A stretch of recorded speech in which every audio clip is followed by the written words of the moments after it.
What is best in life? To crush your enemies, see them driven before you, and to hear the lamentation of their women. None of you seem to understand. I'm not locked in here with you. You're locked in here with me.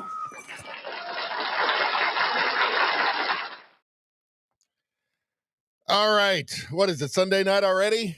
Yikes. Okay, so I guess that means it's the Sunday night Radio Baloney Live. I'm your host, Richie Baloney. How's everybody doing? Who we got in here? We got Spambot, we got Turtles, we got Rosie. How you guys doing today? Good to see you. Good to see you. I hope everybody's had a good weekend. I think we got a fun show tonight. I think we got a decent show tonight. I think it should be a good one. I don't think it'll be a super long one, but I think it'll be a good one. Reminder that we're going to be doing a premium-only stream tomorrow night, 7 o'clock Pacific time. That'll be 10 o'clock Eastern time. I'm not certain what we're doing it on yet. We might do Useful Idiots number 2, but maybe something else. I don't know. We'll figure it out. But what are you guys saying? Who got the first chat? Who got the first like, by the way? Let's see. Spambot got the first like. That's double good karma for Spambot. As you know, as everybody already knows here, that all you need to do to get your share of free good karma is press like on the channel. Also, subscribing to the channel as well. Big deal, big deal. You could get double good karma 4 times because we're streaming on YouTube. We're streaming on Rumble. We're streaming on X. We're streaming on Locals as well. So you can get like 8 times good karma. Now, of course, if you missed the first one, you still get good karma. It's just not the extra.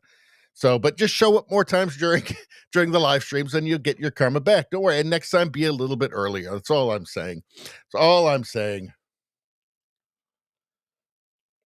Let's see. What else we got going on here?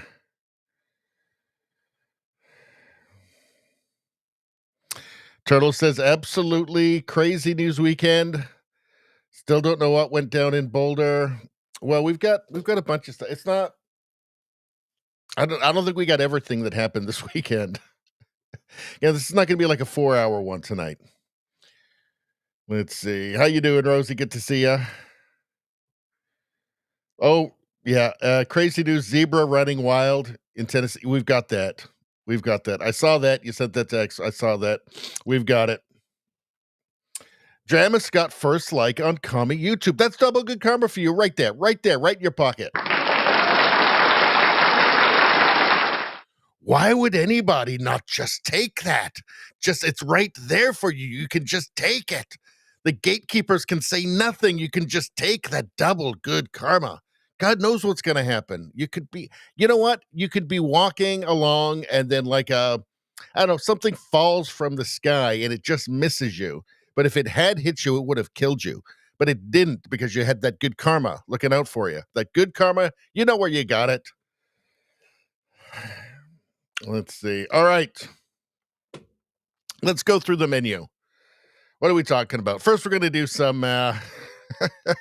this is just masterful the way she handles this. So CNN pushing the gender gibberish.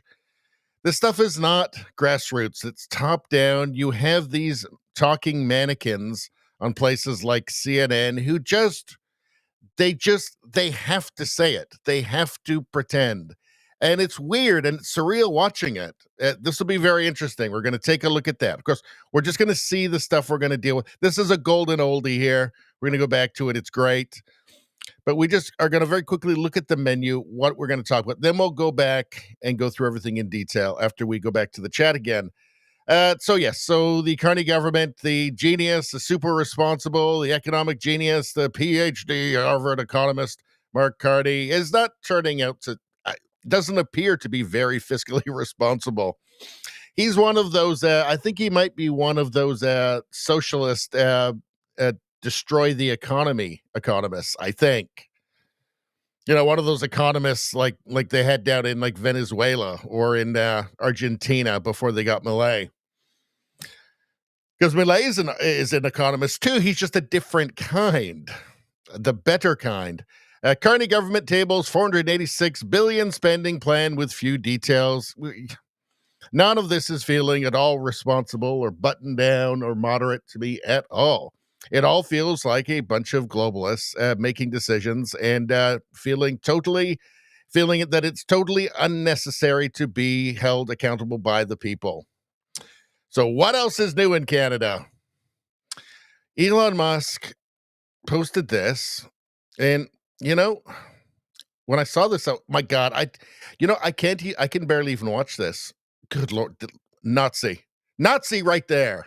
Look at him. Look what he's doing. That's the exact same thing. Hand over the heart. Look to the exactly the same. So I didn't know this, but he and Elon are both Nazis. So I guess they're Nazi pals. I guess I don't know. It's crazy, but I mean, right there is the evidence. We've been told by all of the media that is just indisputable. It's just a fact now. There's only one explanation for that, and we know what it is. We know what it is because the lefties have told us. It couldn't possibly be anything else. Anyway, of course, the media is not saying that, and we'll take a look at this. We'll take a look at the media hypocrisy and just how fake the whole thing is. All right. Let's see what's going on. The UK. So Airstrip 1. We're going to take a look at their social engineering, their brainwashing of children. British pupils are being taught that Vikings were not all white and some were Muslim. Some were Muslim. In an effort to ditch Eurocentric ideas, they do a bunch of crazy stuff. There's apparently King Edward, who turns out, I didn't know this, but King Edward was a black, disabled gay man. Who would have known? What a rich history they have there. It's so interesting. We'll take a look at all of this. In fact, we'll even look at the show. We're going to take a quick look at the show that this is from. It's very weird. Let's see. Back for a bit more Canada. Globe and Mail is delusional. America's talented foreign students could find a home in Canada. A home. I guess they kind of missed the irony in this headline, didn't they? Yeah, they're going to have a hard time finding a home, as in any home, as in a place to live, as in a studio apartment. But anyway, we'll talk about that. We're going to talk about Canada immigration, which is just insane. Canada is just, we're in a real globalist mess, We'll talk about that. We'll talk about these immigration loans that they're giving. They're giving people loans to move to Canada. Like, just think about that. We'll go through the crazy numbers. We're going to take a look at some memes. It's kind of fun. Should we do a preview of one? What's this one here? Let's see. California voters allowing one-party control over the state, and why are gas prices so high? Also, why did somebody immediately jump out and rob him? Then we're getting to the last tab, which is just random stuff that I've collected, and that's funny, and stuff you guys have sent me. And it's always a fun way to end it off. We've got Greta here, who so she's a climate communist Islamist now, apparently. It's great. We got some Bill Maher going on in here as well. We're going to take a look. I find him fascinating because he gets so close to figuring it all out, and then he just fails. All right. What are you guys saying?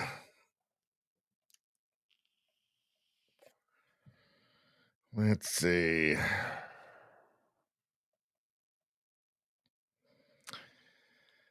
Talking about the zebras.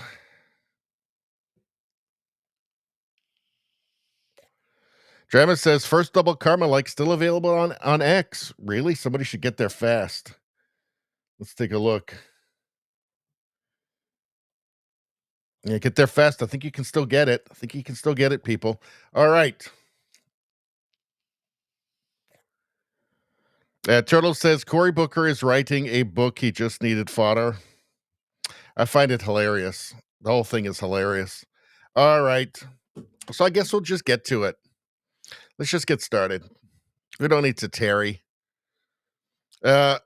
So from merch here, California attorney Julie Hamill tells CNN's Brianna Keilar that Hernandez, who is completely AB Hernandez, who is competing in track events with girls, is not a girl. He's a biological male. Let me repeat that. California attorney Julie Hamill, who tells CNN's Brianna Keelar that AB Hernandez, who is competing in track events with girls, is not a girl. He's a biological male. So what I find so fascinating about this is that they are happy, like this Brianna Keelar, they are happy to come across as just kind of talking mannequins with no will of their own, no autonomy. It's just top-down gibberish, right? None of this gender stuff is grassroots. There's no grassroots movement calling for this, for the world to go crazy and start treating just ridiculous abstractions as if they're completely real. Nobody asked for this. This was all top-down. It started in academia and made its way into all of the other institutions, including media, who is just pushing it. And just this incredibly weird, stubborn refusal you would think she would be embarrassed saying the things she's saying here, just holding the party line. She must know that it's ridiculous. Let's take a look. Anyway, the woman dealing with her here, this Julie Hamill, she's fantastic, and she handles it perfectly. It's basically just giving the talking mannequin enough rope to comply with federal law to accept federal funds. What would make this fair for her to compete for those who are competing against her? What would that kind of structure in competition look like? Who is her? AB. Okay, AB Hernandez is a male who identifies as a female. What would be fair is to have Hernandez competing in the male category. It is not fair to the females competing to have to compete with a male. Okay. So what's so interesting about it too is that, okay, now it's been set, okay? AB is a male and should compete with males. She asked, who's her? Who's her? It's not a her. This has been set. And any sane person or any person willing to be honest with themselves knows that this is true. What she is saying is true. This is just an accurate description of reality. But the talking mannequin, with apparently no free will, no autonomy, must continue the charade, no matter how ridiculous it makes it look. I mean, look, I'm sure she's very well paid to do it. Okay, so in Trump's federal funding threat, is that something, though, that would hurt all student athletes, including athletes who are assigned female at birth? Assigned female at birth. So she's changed the tack now. So it's not her. It's now assigned female at birth. No sane person believes this. It's a ridiculous thing to say, but she has to continue with this top-down propaganda, with this bizarre charade. Let's continue. Would his federal funding threat hurt athletes? If the money is taken away. Right. So the law actually says that schools that do not abide Title IX or other federal laws cannot receive federal funds. So that's not Trump's fault. The problem is that the state with AB 1266. So I guess CNN's talking mannequin really hasn't thought this through.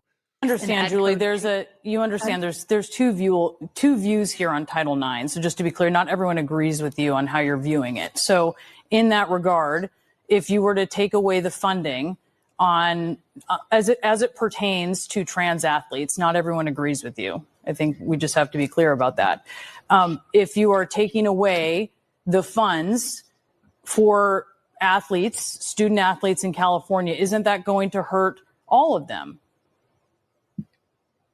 Taking away federal funds is going to hurt all California kids, which is why the state of California needs to comply with federal law. It's very simple. So, boom, there you go. Just It's really just complying with reality, right? It's not pretending to believe things that are obviously not true. It's just that. Like, governments, institutions should not pretend that things that are clearly false are true. And tax funds should not go towards promoting things that are clearly not true. Right? It should always, the foundation of everything should always be an accurate description of reality. That's just the way that I see it. When you dig into the science on trans athletes, what is really clear is that there needs to be a lot more research on a lot more trans athletes to be able to draw better conclusions about the effect of whether. So then maybe while they're doing that, at least, just while they're just doing that, maybe, let the biological girls win some competitions, perhaps. Whether gender affirming care actually reduces or eliminates the advantage conferred on an athlete who is genetically male. Would you welcome more research? My God, they just know nothing. Is it feigned ignorance? Is it willful ignorance? What is it? Like, no, those advantages remain regardless. Like muscle, bone density, all these things remain. They're still an advantage. Like, this is not even controversial at this point, right? It's not my opinion. Is this a situation where more research might help? I absolutely think that more research and more careful and thoughtful discussion is necessary here. Pediatric sex change procedures are very harmful and they cause lifelong damage to children. And this is something that the United States of America needs to examine thoughtfully, and people need to be able to discuss openly without being called bigots and transphobes. Yeah, totally. So, I mean, that's just common sense, right? Let's see now how CNN Newsbot is going to respond, because CNN Newsbot has got her order. She's got her programming already. Hear you. So there are obviously clear benefits to playing sports, to competing in sports. So when you're looking at an athlete like AB Hernandez, what would you have her do so that she can benefit from sporting? I view AB Hernandez as the victim in this situation. I feel for him, and I feel that he has been lied to for his entire life. And it's probably very destabilizing and difficult for him right now to realize that what he's been told is not actually reality. He cannot become a girl. What he can do is compete in the male category. Okay, or let's stick to sports. So you say compete in the male category, or what? Or if the state and CIF want to create a See, it's so gross, right? Like, the CNN and Newsbot is clearly promoting the idea, okay? Keeps using the pronoun her, for instance, right? It's clearly promoting the opposite side of this argument from this woman here, right? Like, she's taking a side. The CNN Newsbot is clearly taking a side in this whole thing and making assumptions about so-called gender-affirming care.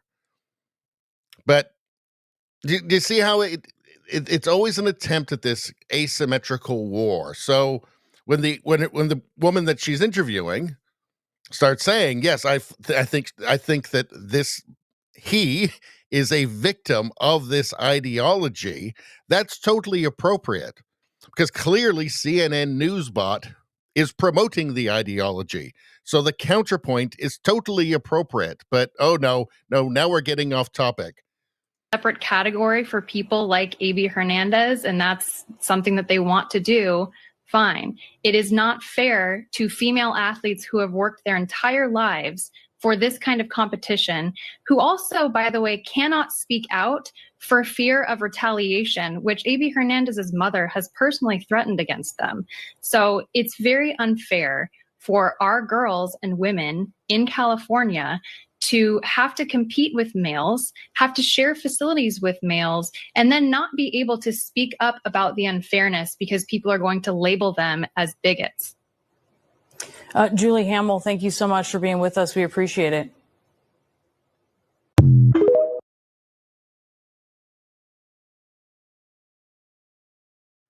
So it really is amazing just to see. I mean, it's kind of fascinating watching the news bots, right? The talking mannequins on like CNN or MSNBC or wherever, because clearly they're doing their job, right? And their job is not to seek truth or inform. It's to push a top-down agenda on the population. It's social engineering. Clearly, it is that. What is she doing? I mean, she's just totally impenetrable to reality, to common sense, to reason. She's just sitting there. You can see the the wheels turning in her head. Okay, how do I just keep it on narrative? I can't let it. She cannot give any credence to reality or to common sense. Obviously not. She's not paid to do that. She's paid to do the opposite. She's paid to push a narrative. It's so explicitly clear in this. I mean, I think that's the real value in this, right? Is just seeing a news bot in action. I feel like this really lays it out quite plainly what her job is. It's not to inform you. It's to tell you what to think. I mean, just the sticking with the party line all the way through. I mean, there's just no chance she's going to have some sort of epiphany or just at any point just go, you do got a point, right? That's not her job. Her job is to oppose and frame. So she keeps framing desperately the only way that she knows how. Keep using the pronouns. Use the gibberish words like what do they say? Labeled female or male at birth or something.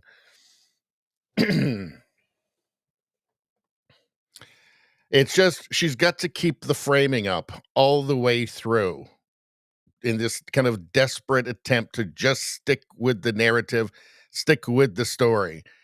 It's fascinating, actually. I mean, it's depressing and it's gross, but it's also kind of fascinating. Now, I thought I would show you this. This is a classic. I think we've seen this a couple of times, going back even a couple of years ago. But let's take a look. When was this? This was just recently published, but it's old, but it's very valuable. It's perfect, and it's the perfect way to handle things. This is, I think, about 3 years old. Transgender boys who might not have their own money to go buy tampons, if they're provided free in the bathroom, it's a huge plus. Men do not menstruate. Only women menstruate. Now, you can call yourself whatever you want. Don't menstruate, but trans men do menstruate. No, Same they as don't. non-binary people. Only women. Menstruating is not exclusive to cis women. No, it's not. Yes, it is. So explain to me as to why my body menstruated at If some your point chromosomes are XX and you're young, you menstruate. If you're XY, you don't. Correct, but what about trans men and non-binary? We're excluding a whole group of people. They're women that dressed menstruate. as men. You are not a man.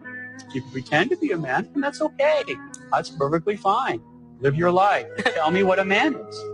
Well, what's a man to you? You define a man for me. You have chromosomes that are X and Y. That's what a man is. So why are we just looking at the science of this as an example? When we've learned sex and gender identity are they're completely different things. They're not completely different. They are completely different. Completely different words. And sex is what you're born with, the sexual reproductive organs you have. Gender is what you identify with. They're completely Well, I don't different accept that things. distinction. You have to argue for it. You're just giving a conclusion. You're just making it up. Yeah, that's exactly what's happening. And I'm going to have to edit this for YouTube afterwards because there was music. Because I'd seen this. I've seen this before. I didn't rewatch it because I already kind of knew what was in it.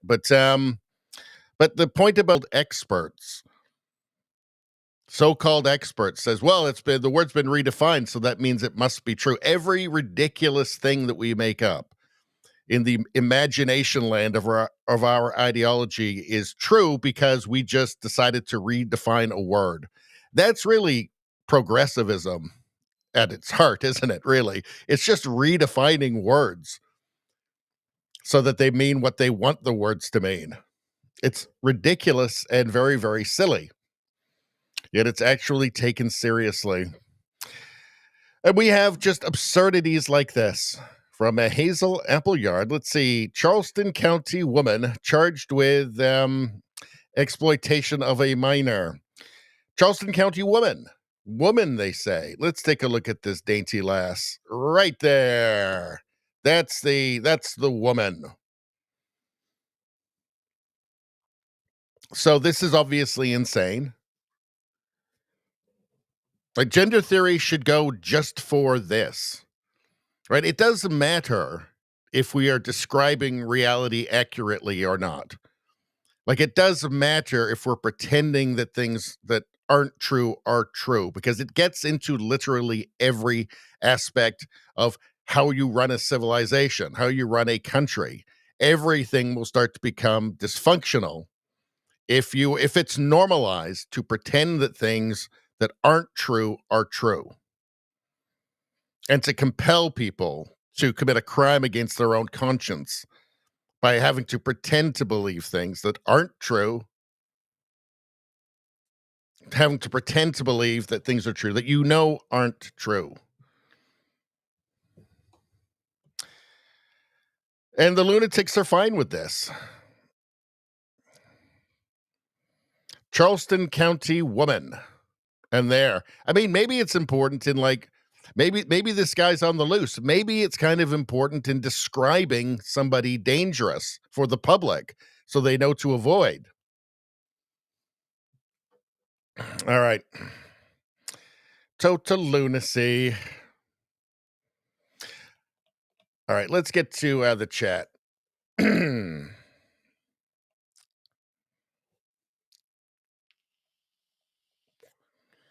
Let's see. Izzy, how you doing? Good to see you. All right.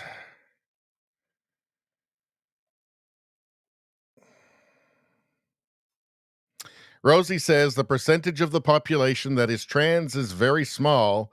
The proper answer could be for trans to compete with other trans. There are too few. They're trying their best in the schools to convert as many children as possible. So we don't know what the numbers are right now. We know that in the States, for instance, I think it had been, like 150,000 that were at least identifying, and it was in the tens of thousands that were getting treatment. But nobody really knows these numbers. And they're not well publicized. And I think that's probably for a reason. And at the end of the day, like, sometimes it just doesn't matter.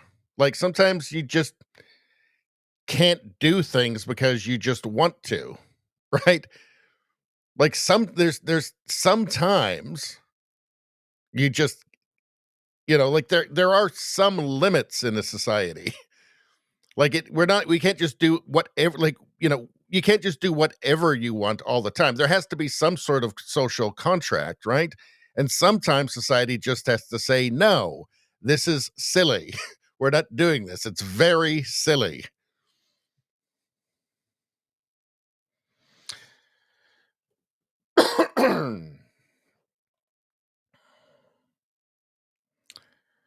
Let's see. Turtle says trans surgeries went up 1,000% under Biden. Yeah, I'm not surprised by that. I mean, they were giving them away to illegal immigrants, for God's sakes.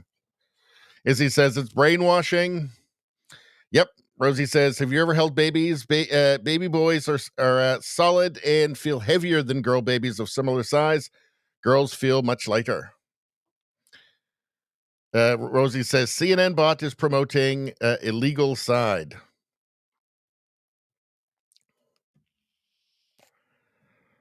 Let's see. Turtle says John Money was evil to create mental ideology of gender. Yeah, he was the guy who kind of popularized the redefinition of gender in academia, not in the broader society. But as we know, what happens in Berkeley doesn't stay in Berkeley. Eventually, as generations go through It's going to become part of the common culture. Yeah, he was an evil guy, which we're not going to get into in this one.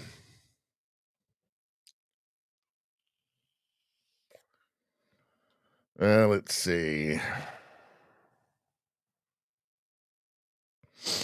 Rosie says, John Money, is that who we can blame? The mental illness and lives destroyed are devastating.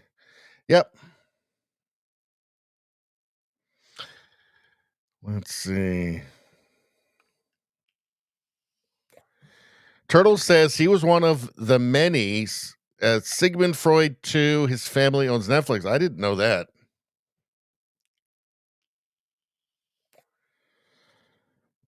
Assigned at birth is what they say. Some hospitals allow parents to choose the sex of the baby at birth. Madness, yeah. Assigned male at birth, they say, or assigned female at birth, they say. I mean, that is one of the most insane, like, Soviet things I've ever heard in my life. All right. Let's get into just a little bit of Canada stuff for a minute. So, Canada is a cautionary tale for the world now. Don't be like Canada. I think Tristan Hopper just wrote a book, which I'm going to buy it, I think. It's called Don't Be Like Canada. And because just everything Canada does is wrong. Canada is now turned into San Francisco, right? I think we have like two of the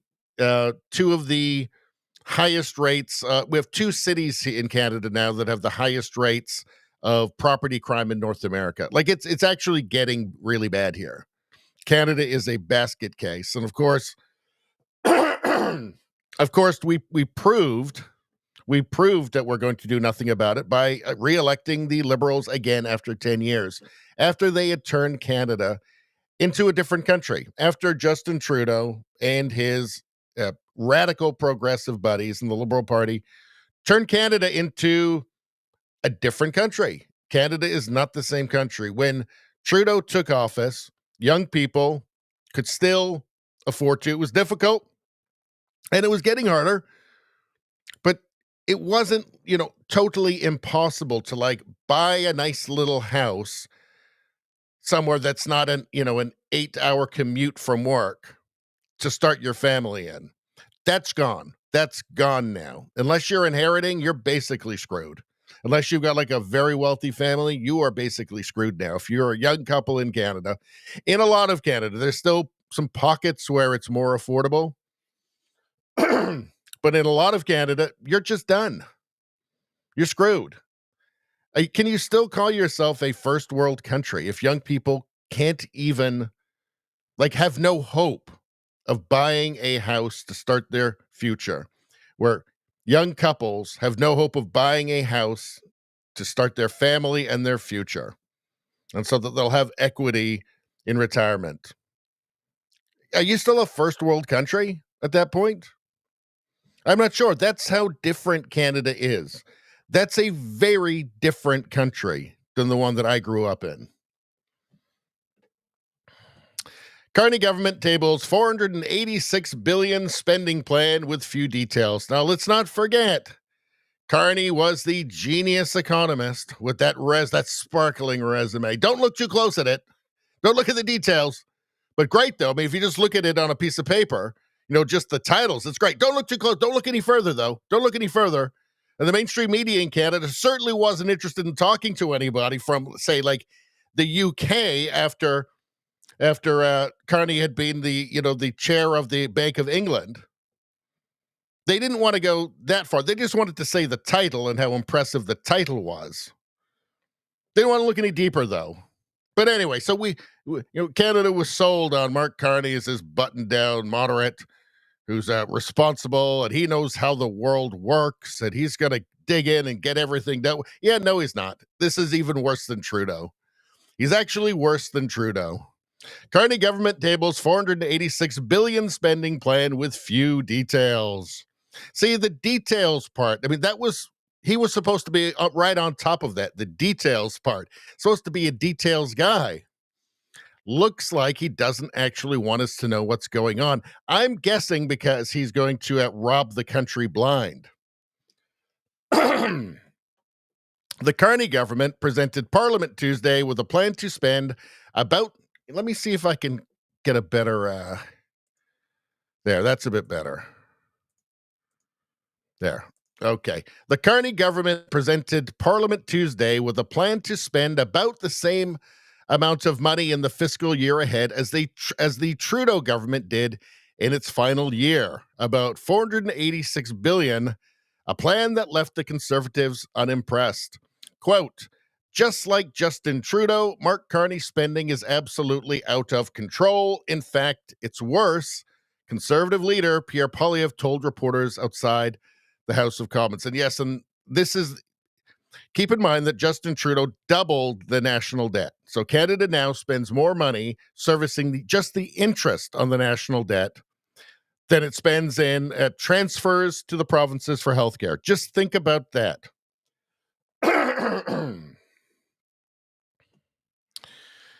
So totally reckless spending. So, and what they've put forward here is the same, only it's actually worse because there's more spending. There's certainly more that's going to be involved. It's going to be much worse than even Justin Trudeau. I wonder if anybody's starting to figure out that they've been fooled. Anybody starting to figure out they've been had? I mean, I didn't vote for them, but enough Canadians did. And indeed, the spending plan tabled Tuesday is almost certain to change when it is updated in the fall, when it will likely include nearly $24 billion in spending commitments for this year that the Liberals promised during the election campaign. And this article is from Global News from David Aiken.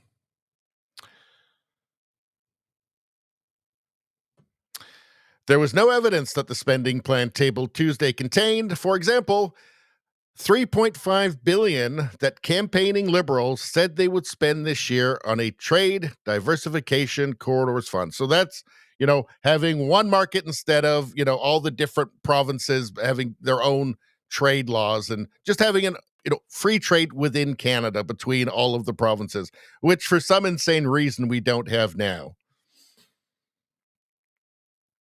Let's see. I mean, if there's any silver lining here, the CBC's budget is up by just $42 million to $1.43 billion. Now, Carney had promised $150 billion. I'm sure they'll get it by the end of the year, but I don't know. Did they see that went, only $42 million, but he promised us $150 million if we got him elected. All just total insanity. Again, he was supposed to be the responsible guy who's going to get everything in order and there'd be no questions about anything. There's nothing but questions. The Conservatives have criticized the Carney government's decision to postpone that formal budget until the fall, saying, among other things, that it's difficult for parliamentarians to consider and be asked to vote on a $486 billion spending plan without considering the government's revenue plan at the same time. I don't know. Maybe you should be on top of all of this stuff.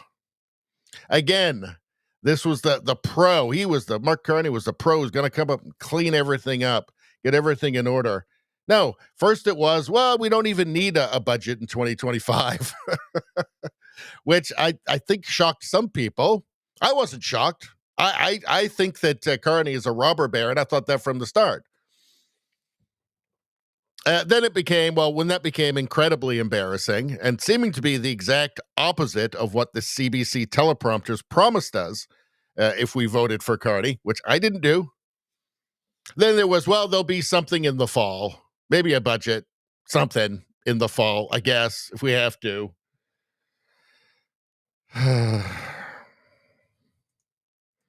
Anyway, yeah, it's not all nice and neat and tidy and very professional seeming.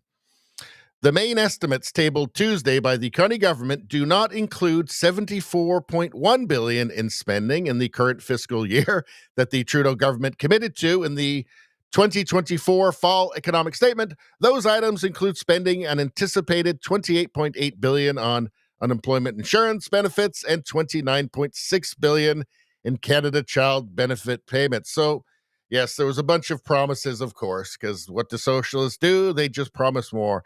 They're just a gimme party.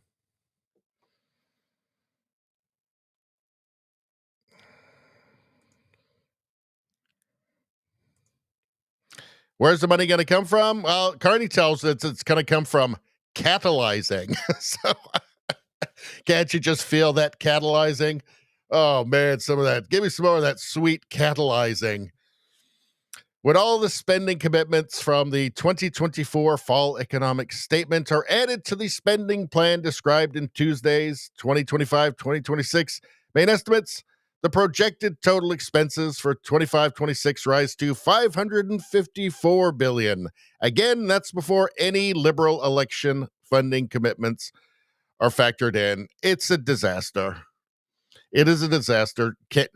Canada was heading to a cliff, and Carney's taking control and it just increased the speed. We're just hurtling towards the cliff even faster now. Will it be satisfying for all those Liberal voters when they see Carney's buddies getting massive subsidies from them, which was the intention all along, right? You have to remember that Mark Carney was financial advisor to Justin Trudeau from 2020 on. Justin Trudeau knows nothing, right? Obviously, Mark Carney's fingerprints were all over everything Trudeau was doing. The idea that Mark Carney would get in and do something different is insane. I said the entire time through the election, it's going to be a continuation of the same lunacy, and it will be. Mark Carney is going to invest, as he calls it, invest in these same green boondoggles that Trudeau did, that came to nothing. Remember Trudeau's 50-something billion on EV factories? That hasn't worked out. In fact, it was a giant waste of money. Now, that by 10, that by 100, just as much money as Mark Carney can extract from the country and from Canadians, that's what's going to be given away to his friends for green boondoggles. Why would anybody think anything different would happen? Like, why did anybody think, knowing that Carney had been Trudeau's financial advisor the whole time, well, since 2020, why did they think there would be something different? Why did they think that globalist Mark Carney would be different from globalist Justin Trudeau? Why did people think that World Economic Forum stooge Carney would be different from World Economic Forum stooge Trudeau? Why would anybody think this? And he didn't even he offered nothing but platitudes and slogans. Really, he accused Pierre Poilievre of only having slogans, right? What did Mark Carney have? He had, I know how the world works, and Donald Trump is bad. That was it. Turns out he loved Trump the whole time. They're having a great time behind the scenes, talking on the phone. Don't worry, Trump. The tariffs are just tough talk for the election. I just got to get elected. By the way, we're dropping all those anyway. I mean, just unbelievable. Unbelievable. Canada is a cautionary tale for the world. And it's going to continue. So, I mean, if there's any benefit to it, it's to other nations to see what we've done and to just not do it. Say, no, we're not going down the Venezuela road. We're just not going to do it. All right, let's get to the chat for a second.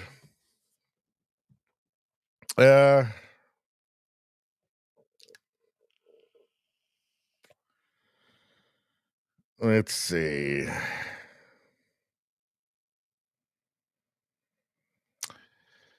Rosie says property crime. What's that mean? That means like break and enters and car thefts and smashing your car window. Let's see.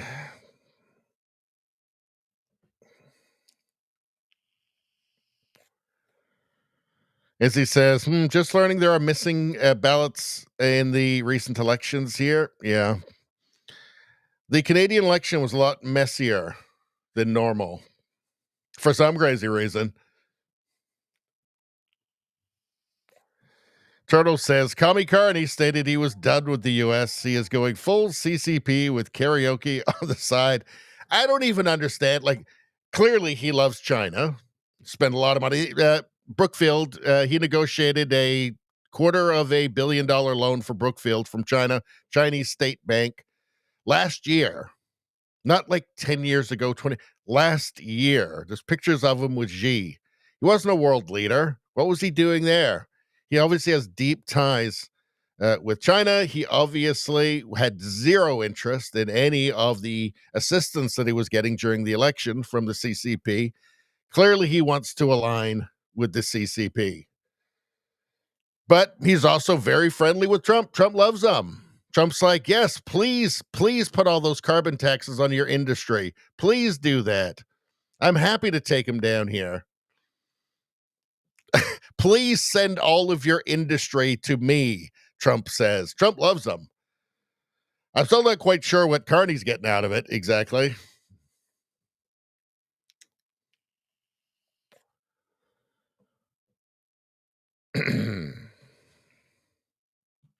Turtles, does he get a plane from China or car? Because China is all about net zero carbon. Yeah, China's all about it. All about it. That's why they open up I know that you know what I'm talking about. That's why they open up a new coal plant every week. I do think that now, if you haven't seen my video on the insane zero emission vehicles mandate from this liberal government, they want there to be zero internal combustion engines sold in Canada by 2035. So you have to, by government mandate, buy a fully electric, not even a hybrid. Hybrids are gone too. A zero emission vehicle, zero emission entirely by 2035. Now, our own industry is in the toilet. I mean, it's in shambles. Where are they all going to come from? They're going to come from China. I know they have a 100% tariff on those Chinese vehicles now. Those are coming down, and they're all going to be from China, which I think is probably not going to end up well for Canada. If this crazy, I mean, it's hard to believe they could be serious about this crazy plan. Like, it's Canada, and it's a frozen wasteland half the year. Electric cars don't do well in that, especially like fully electric cars, not hybrids. Fully electric cars, some of them lose up to 40% of their range. It screws up the batteries. Canada gets really cold through most of the country for a long time of the year. It's an insane idea. But my point being anyway, those cars, those cheap electric Chinese cars that's what's going to feed Carney's electric vehicle crusade, his net zero crusade in Canada. I'm pretty certain of it. There's no other solution.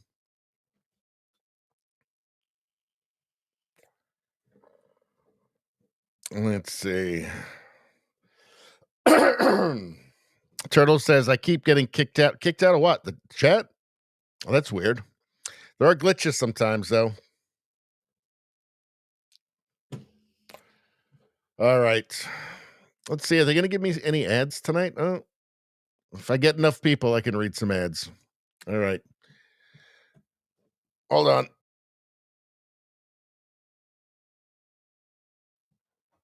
All right. Let's go to Elon Musk. So, I mean, it's amusing. It's also infuriating. So let's see. Cory Booker. Elon Musk reposted this. Legacy media is one big psyop. Matt Von Swole. Here's a list of all the news networks who have not covered Cory Booker's salute. Let's see. New York Times, CNN, Washington Post, MSNBC, NPR, USA Today, Reuters, Axios, ABC News. Every single one of them wrote stories on Elon Musk's salute. Do you get it yet? Yes, they all said there's no other explanation for Elon Musk doing exactly what Cory Booker is doing here. He must be a Nazi. That's the only explanation. Let's take a look again. Can't have the music playing. But yeah,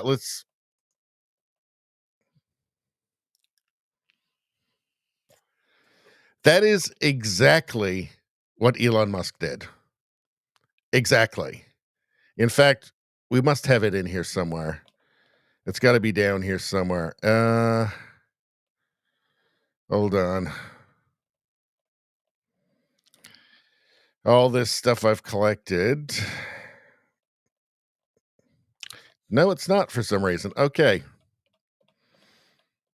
That's okay, because I can find it in about 3 seconds otherwise. Hold on. 1 second, you guys.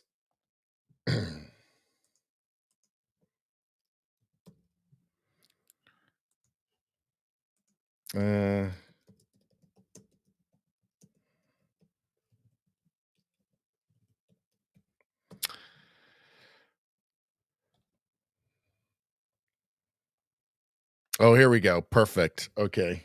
X is great for this, just finding stuff really quickly. Let's take a look. Side by side. Hold on.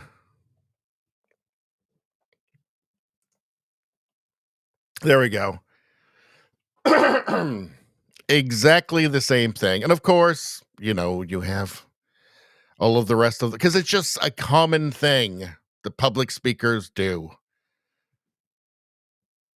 It was one of the most, I mean, amongst all of the really weird, surreal, alternate reality stuff that we see, this was another. This was still a big one. Like, it seemed, if you had asked me beforehand, do you think that the media would be so corrupt and so cynical, so they would have such degenerate cynicism?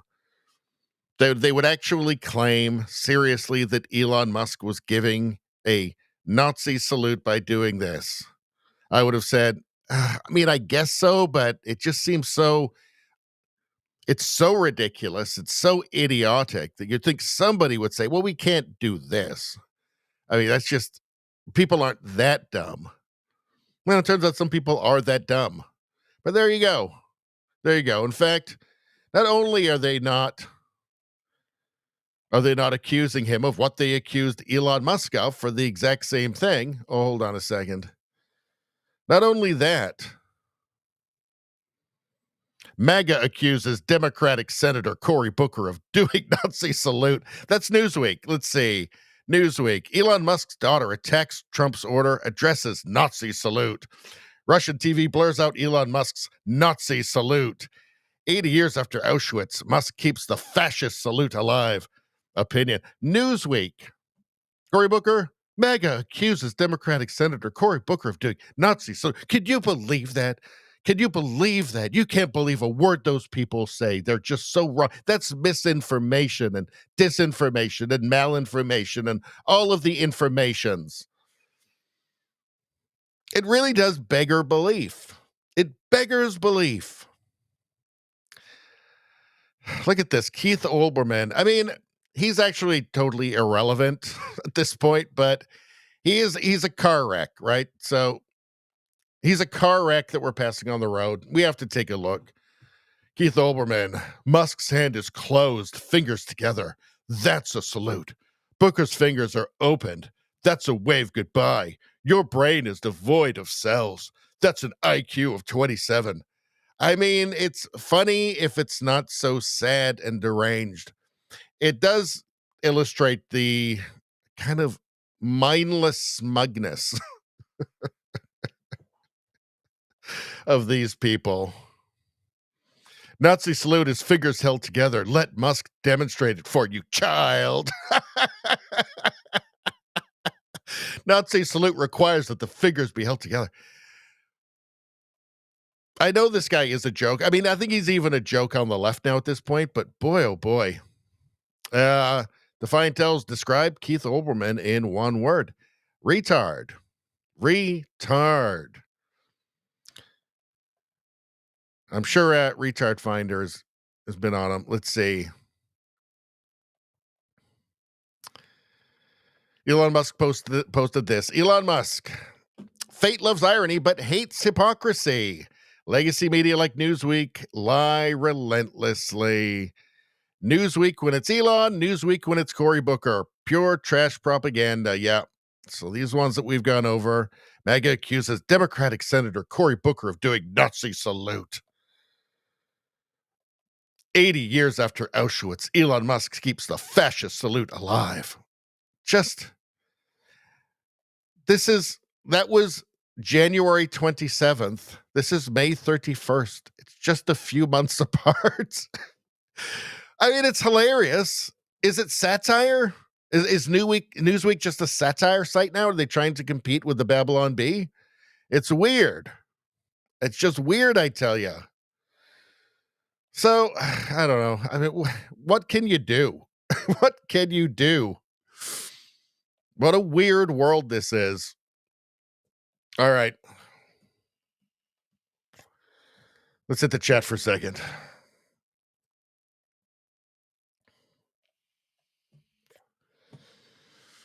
How you doing, Nevada? Let's just get back into it. All right. So let's go to let's look at some memes. Let's take a break, huh? Let's just chill down for a second. Actually, you know what's even better than that? Holy macaroni. You guys are going to love this. This is top content right now. Still haven't tried 1775 coffee? Now's your shot. The 1775 starter kit just dropped. Only 1,000 units. That is exclusive, my friends.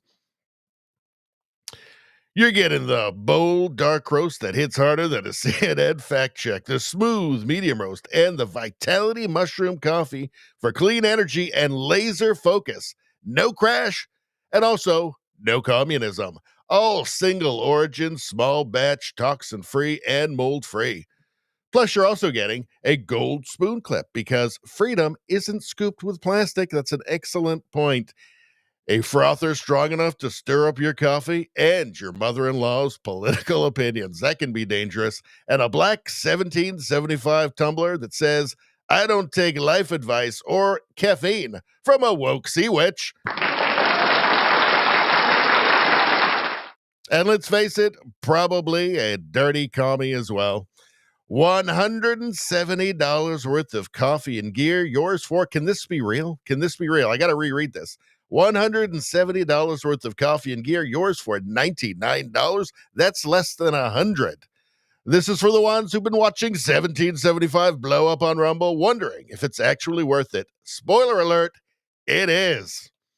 Go to 1775coffee.com/studio. You're going to need that code studio and grab your starter kit before they're gone. That's 1775coffee.com.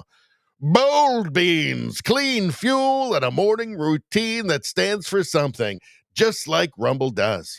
Rumble stands for free speech, by the way. Start your day with coffee that actually backs what you believe, and don't be a dirty, filthy commie, for God's sakes. Note, I did do some on the run editing to that. I did add the stuff about the communism, so that's not actually 1775, although I'm sure they agree with us. There we go. That was fun. Izzy says, I'd trust the Babylon Bee before Newsweek. Yes, it's certainly not the Bee. I would trust that as well. So you got the Babylon Bee, and then you have not the Bee, which is not satire, but it's still covering ridiculous, silly nonsense.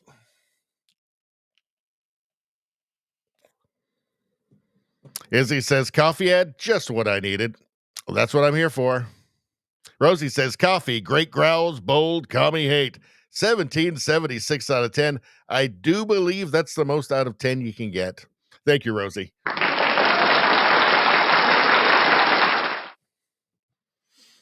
All right, California voters, what's up with them? Allowing one party control over the state, and then why are our gas prices so high? Well, you might also mention like the crime and everything, and drug addiction and homelessness, and just everything. But yeah, that's the thing. Let's see. Bye, Forrest. I'll be back when you're a shrimp billionaire and I'm a single mom with AIDS. She really is the villain in Forrest Gump, isn't she? What a terrible person she was. What a terrible person. Bye, Forrest. I'll be back when you're a shrimp billionaire and I am a single mom with AIDS. Let's just say he didn't get her best years. Poor Forrest. What a sucker. Him, you are the most beautiful woman I've ever met. Her, you just want to F me. Him, wow, and smart too.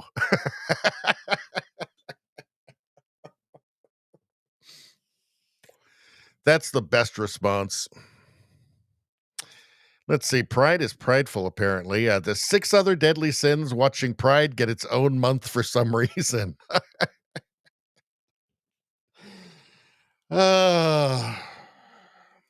Is it just going to go on forever? Like, it's not necessary anymore.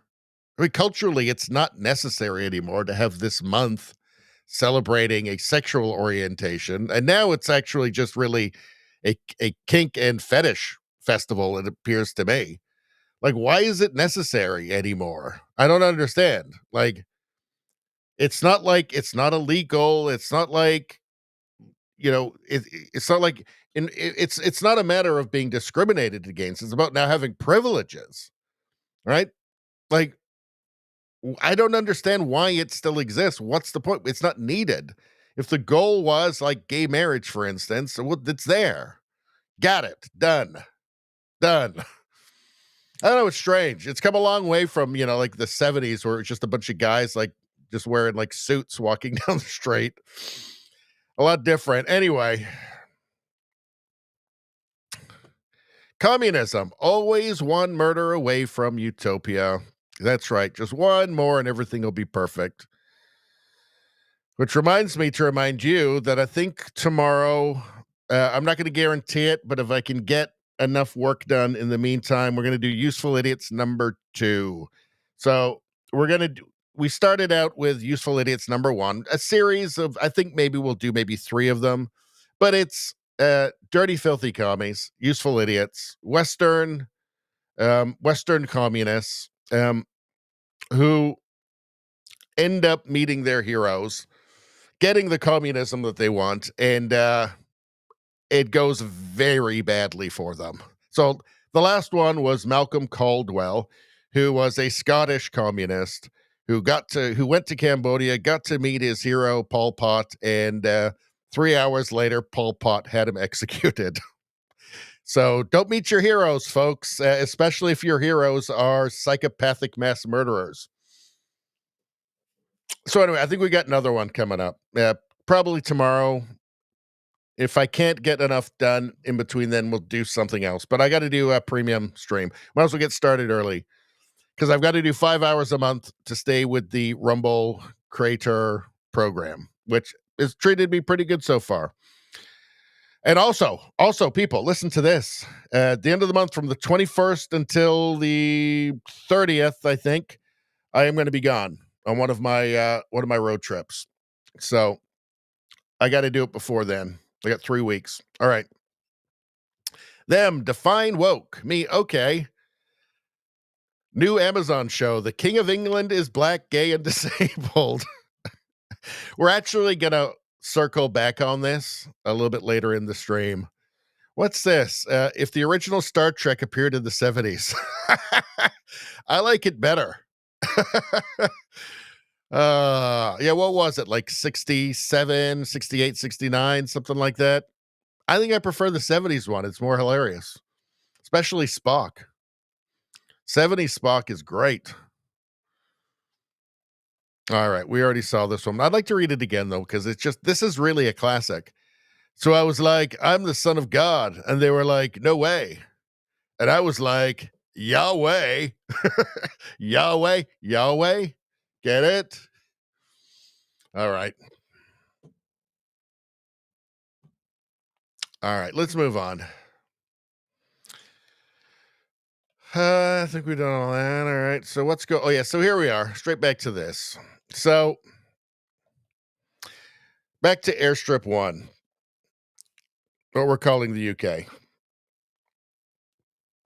British pupils are being taught that Vikings were not all white and that some were Muslim in an effort to ditch Eurocentric ideas in the curriculum. This isn't history, it's ideological propaganda. They're rewriting the past to erase Britain's identity. Britain's had enough of lies, smears, and cultural sabotage in the homeland of George Orwell. This is happening. This is just, an attempt to just sever people from their past, from their history, from their roots, to make them rootless so that they're easier to manipulate. So it's easier to burn down their civilization, to rebuild the communist utopia on top of it. That's what it's all about.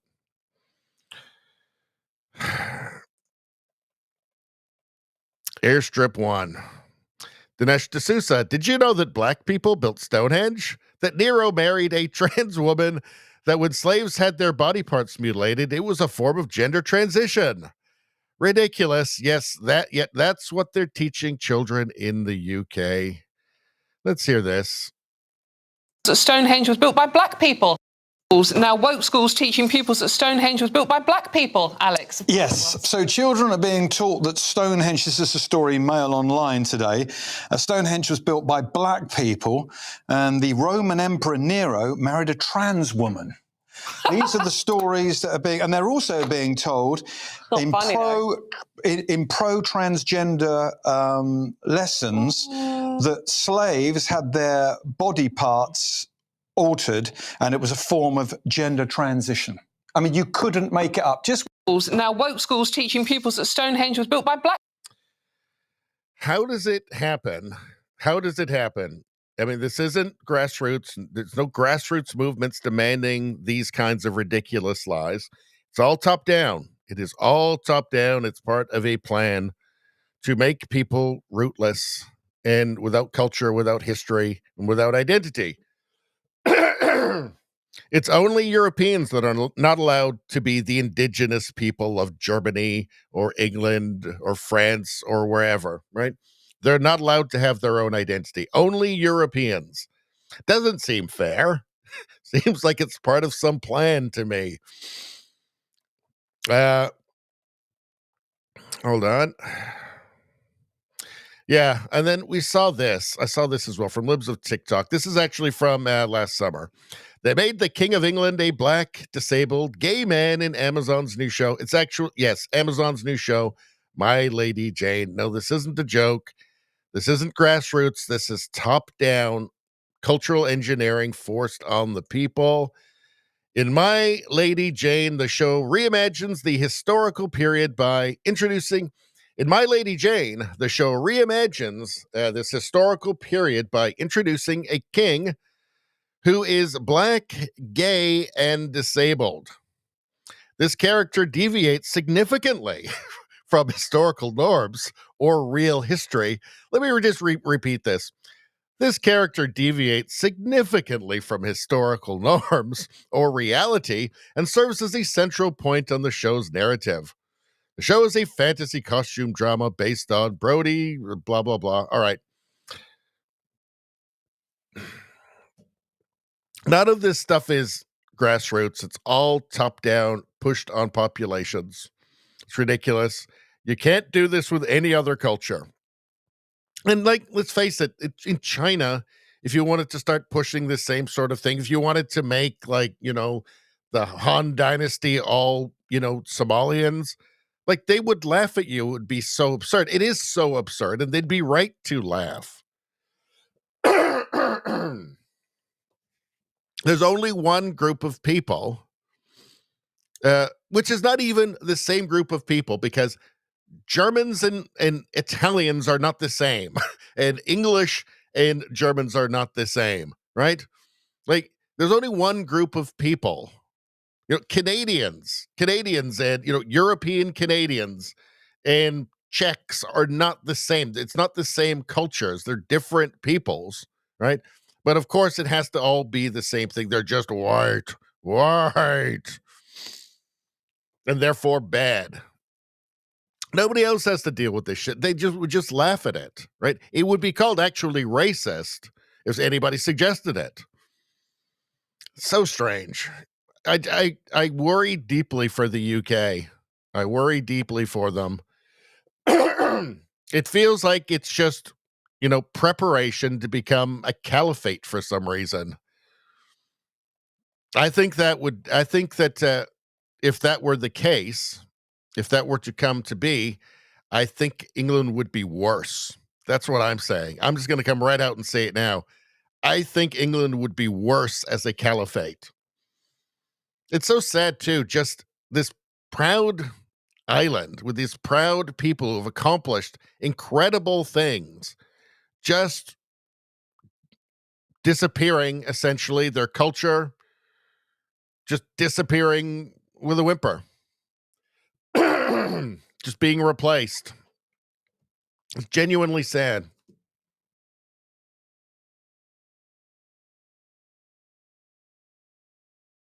All right. Let's get back to the chat for a second. What are you guys saying? Rosie says, Yahweh, good one. Yahweh.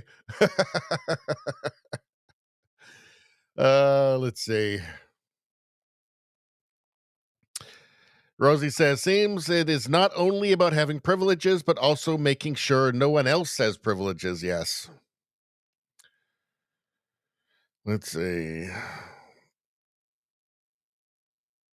I mean, the weird thing about pride now is it's not about equality anymore. It's about better. That seems to be the message, right? Like, it's just better. Everything is better with the rainbow. Like, it's not equality. It's more. It's better. If it's not that, it's kind of boring and lame and probably racist or something. Like, it's very strange.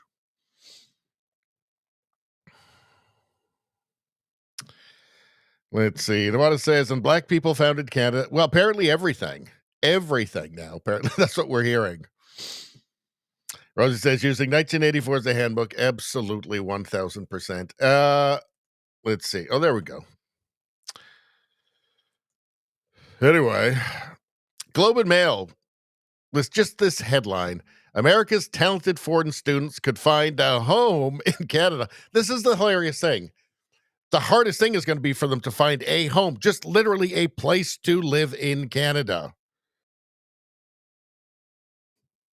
Like somewhere that they can actually afford. Could find a home in Canada. Why would America's talented foreign students come to Canada? Like, Canada's the worst place for them to come. Like, Canada is falling apart. Everything is falling apart. Healthcare, all the services, everything. It's incredibly expensive. It's production's going off a cliff. It's not a good place to live anymore. It's a different country. It's amazing what a socialist can do to a country in 10 years. I mean, normally, the smart thing for the country to do would be, after 10 years of an incompetent socialist, a radical progressive, it would be to get somebody who's not that, not re-elect the same party with a different face. And of course, that's what Canada is. Canada is a cautionary tale. People just don't be Canada. Don't do it. I don't know why you'd be tempted to, but just don't. Big mistake. Way worse. I mean, it's true. A socialist can actually wreck your country in just 10 years. Not that 10 years is nothing. I mean, that's half a generation, but it doesn't seem to be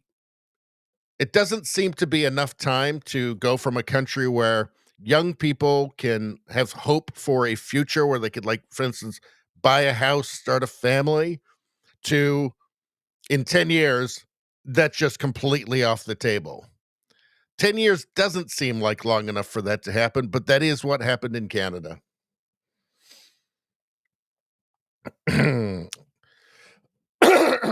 So what's going on here? Toronto has more break-ins than New York, and Vancouver beats LA. The worst city in North America is in Canada. Lethbridge, Alberta has a staggering 5,521 property crimes per 100,000. So if you thought you're just going to go to a small town and get away from it all, nope. Kelowna, also in Western Canada, comes in second. Only one. Hold on. Let's see. Only one U.S. city, Pueblo, Colorado, makes the top 3. I think it's where they had all that Trendaragua guys, wasn't it? Canada's biggest cities are now clocking higher property crime rates than the American metros most people think of first when they hear the word crime. This is from Mario Nawfal. But you get the added bonus in Canada of not being able to defend yourself or your property, or else you'll go to prison instead of the person who's instead of the criminal. That's how insane Canada is. Let's see. From the Fraser Institute, property crime per 100,000 people, Thunder Bay, London, Windsor are in the top 10 for highest property crime rates for all 86 urban areas in the Great Lakes region. So let's see. Number 1 is Thunder Bay. Number 2, London, Ontario, Toronto. There you've got Buffalo at 43, Detroit at 58, Windsor, Ontario at 7. New York, New York, number 79. Thunder Bay, Ontario, number 1. Number 1. That's socialism for you. This is what socialism does to your country. It's just, it makes me sad. You've got to laugh or else you'd cry, though. Gad said, we moved to Canada in 1975. Future historians will marvel at how quickly a country can be destroyed from within because of the faulty, parasitized minds of its politicians. The Canada of my youth is bafflingly different from the current Canada, and on nearly every possible metric, it is immeasurably worse. I only wish that Canadians would wake up and fight for their nearly fully lost society. Every word of this is true.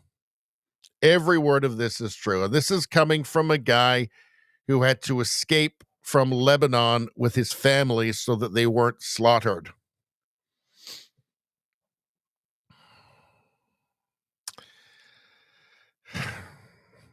That's the sad truth. That is 100% the sad truth. And it was really a decade. It was really the Trudeau decade that did it. There were problems before, there were warning signs, but it wasn't this reckless,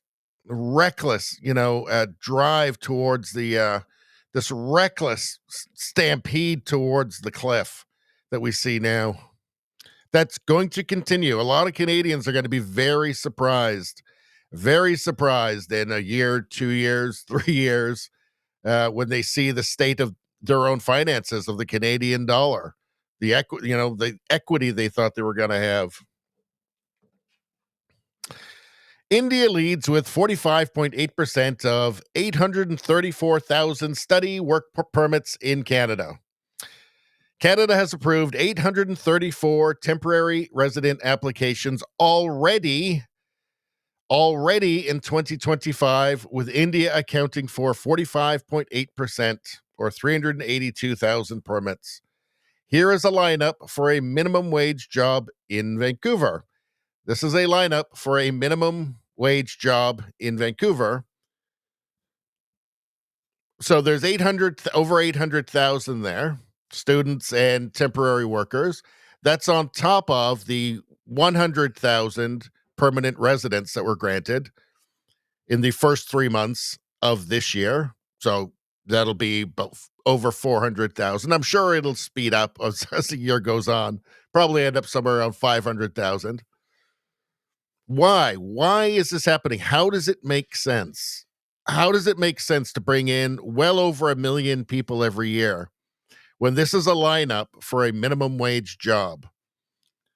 When people can't afford housing, when you've got tent cities setting up everywhere, when you've got millions of Canadians going to food banks.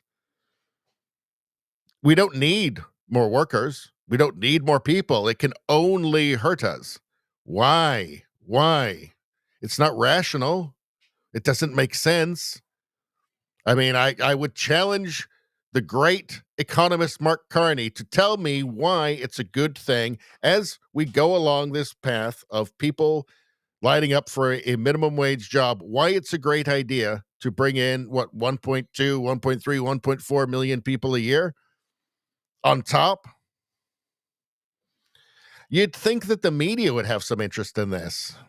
But you would be wrong. You would be very wrong. They're not paid to ask these kinds of questions that we ask here on this channel. They're not paid for that. In fact, if they do ask those questions, they stop being paid. So, yeah, they're not going to.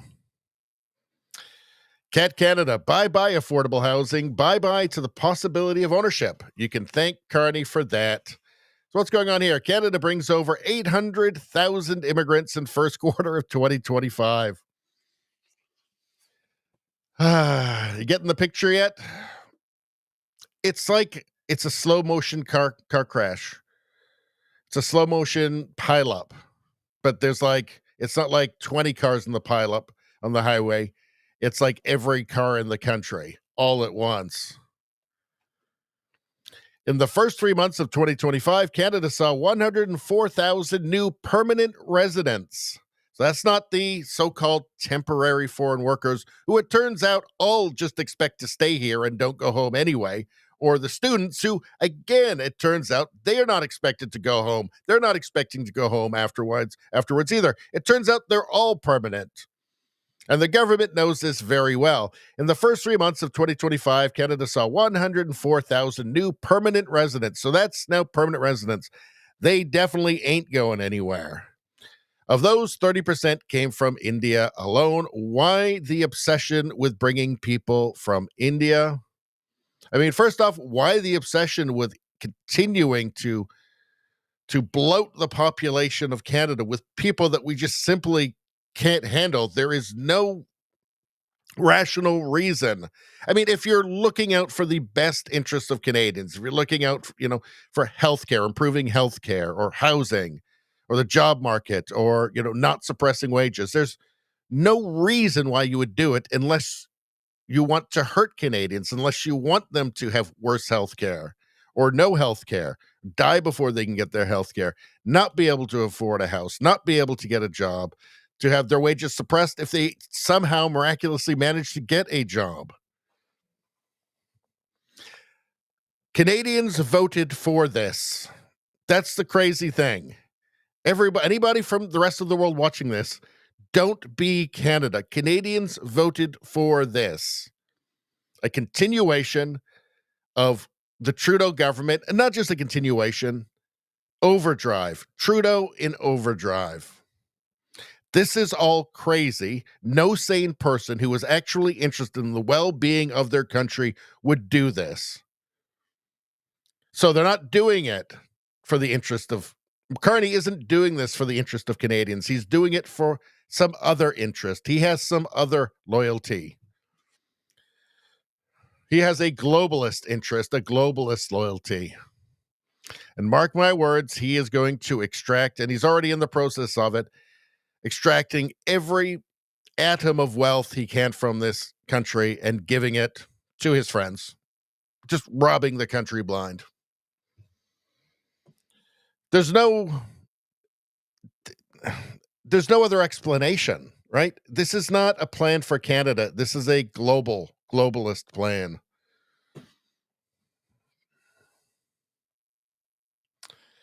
JDL makes a great point here. Says, hit the like button. Hit the like button, people. Listen to JDL. Now, of course, every single person who hits the like button, they get free good karma. Free good karma. Do you hear me? Free good karma. You just got to hit the like. Also, subscribe to the channel. It's also a thing that can get you some also excellent free good karma as well. Everybody do it right now. Why wouldn't you? Are you crazy? Rosie says, oh no, I just realized Canada is becoming like Narnia. Always winter and never Christmas. We need Asian back. Well, I'm sure that won't be long before Carney bans Christmas in Canada because of racism or equity or something.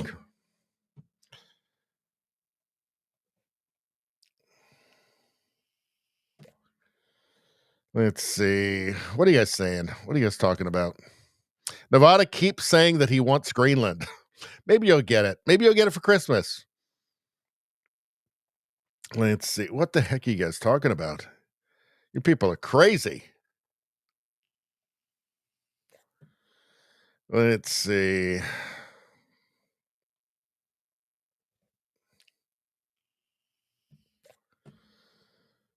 Let's see. Nevada says, if I move to Canada, I will bring my own tent. You've got to bring your own tent. I don't think you can even buy them here now. There's no tent vacancy in Canada, unfortunately.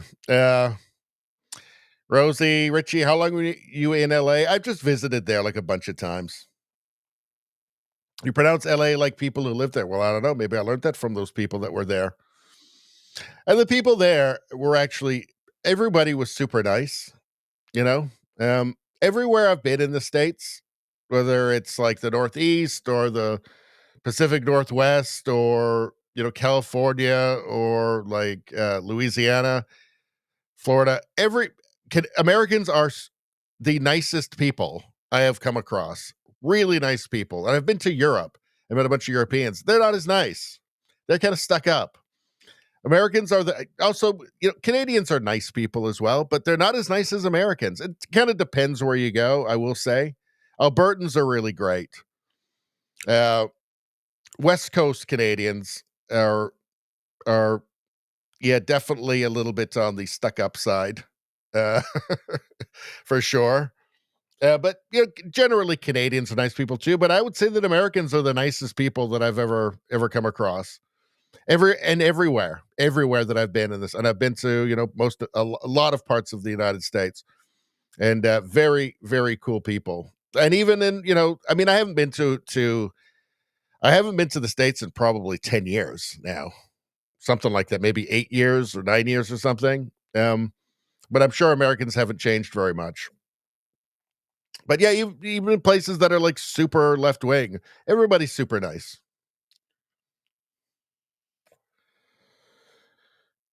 Let's see.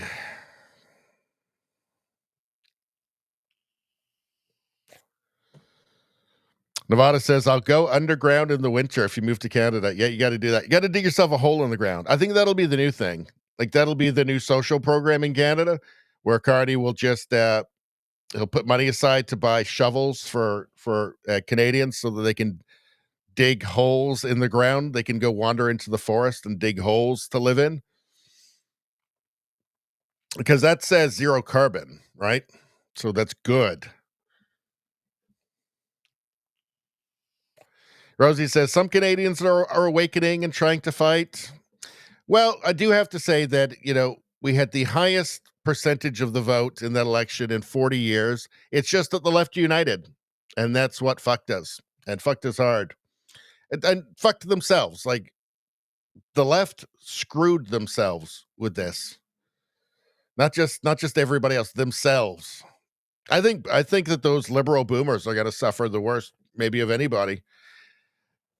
The demographics that Carney won were Gen Z and boomers. And it's not like, 90 to 10%, right? But he had more of those on both sides. And those two demos are the ones that are going to suffer the worst. Obviously, young people are going to suffer very badly under Carney. The poor and working class always suffer the most under socialists because of the monetary policies and the inflation, which crushes them the worst. The comfortable retired liberal boomers who kind of feel immune from it still are not going to be immune forever. What happens when you've got 10% inflation every month? All of a sudden, they're going to start feeling it. What happens when Carney goes after their home equity?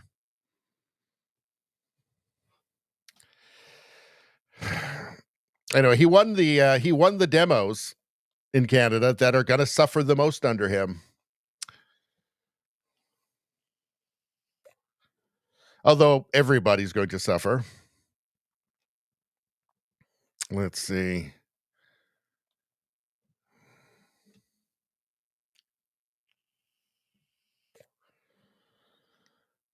Let's see. What are you guys saying?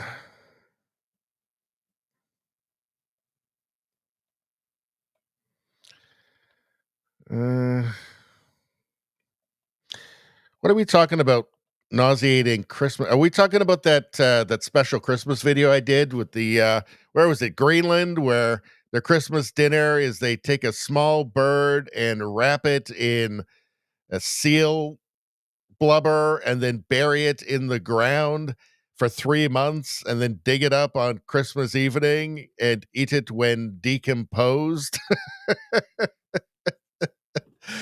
If you haven't seen that video, everybody, go look it up. That's Christmas video from last year. That was a Christmas special. I went through disgusting and weird Christmas traditions around the world. Let's see.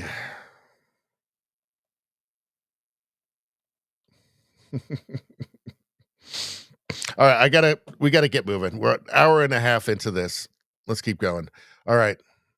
I sometimes just get distracted looking at your chat, then just stop talking. Canada. So did we cover everything that I wanted to get in here? Hold on. I think that we have. All right. We got a bit more Canada here. All right. So more on the immigration thing here. This is crazy. This is totally batshit bonkers. From Mario Zelaya.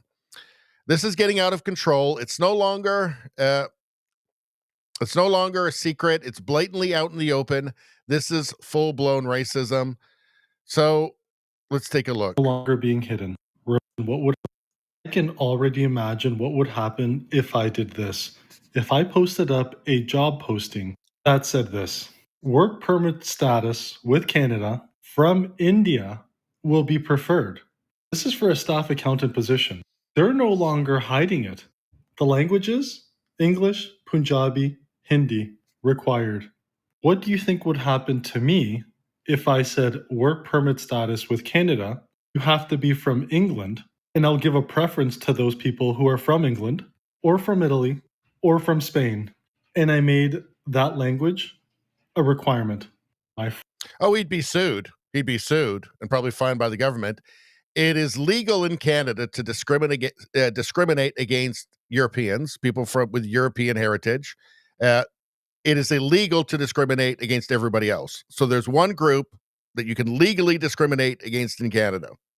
Thanks, Trudeau. Thanks, Trudeau. That's real. Thanks, Trudeau. Thanks for that. Thanks for your wokeness. Thanks for your virtue signal. None of this stuff is positive. None of this is going to go very well. How about this? Canadian taxpayers give this stuff. It's hard to believe, right? It's hard to. I'm sure watching at home, it's hard to believe this stuff, but it's all real. The cautionary tale of Canada. Canadian taxpayers gave loans to many mass immigrants, up to 800,000 arrivals in the first quarter of 2025. This is from Bill Tufts. Ask yourself, how many flights a day is that of third world poor people arriving in Canada? Ask yourself, why would we be funding them to come and take our jobs, overload our healthcare, destroy our housing, and invade our country?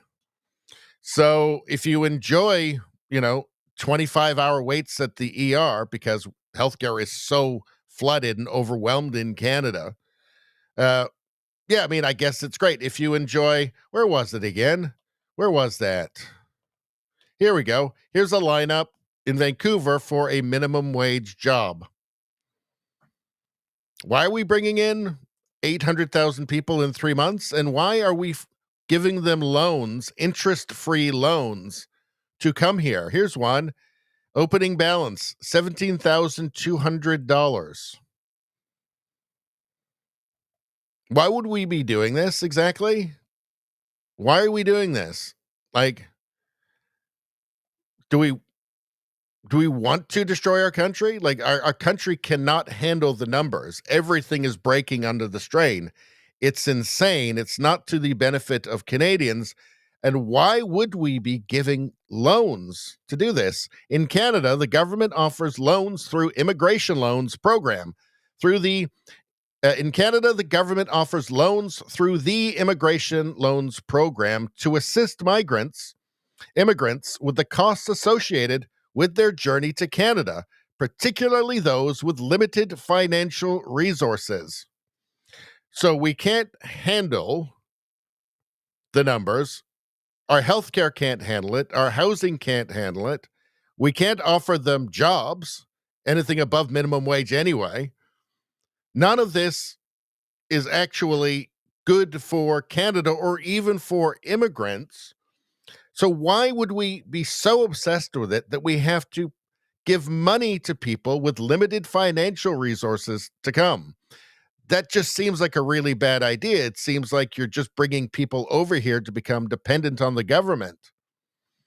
These loans are typically interest-free and can cover expenses like transportation, initial settlement, and potentially some costs related to education and training. Why? Why? We can't handle it. We've got too many people. Let me show you something.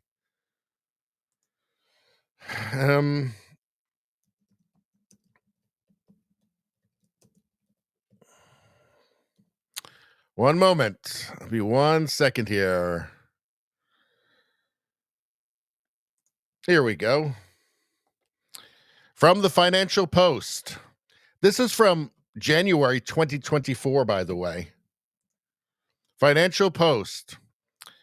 Canada caught in population trap for first time in modern history, economists warn. Population is growing faster than the economy can handle, says National.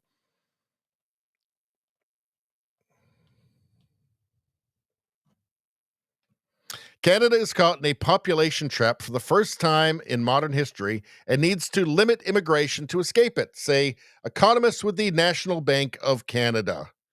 A population trap, according to Oxford Dictionary, is when the population is growing so fast that all available savings are needed to maintain the existing capital-labor ratio, making any increase in living standards impossible.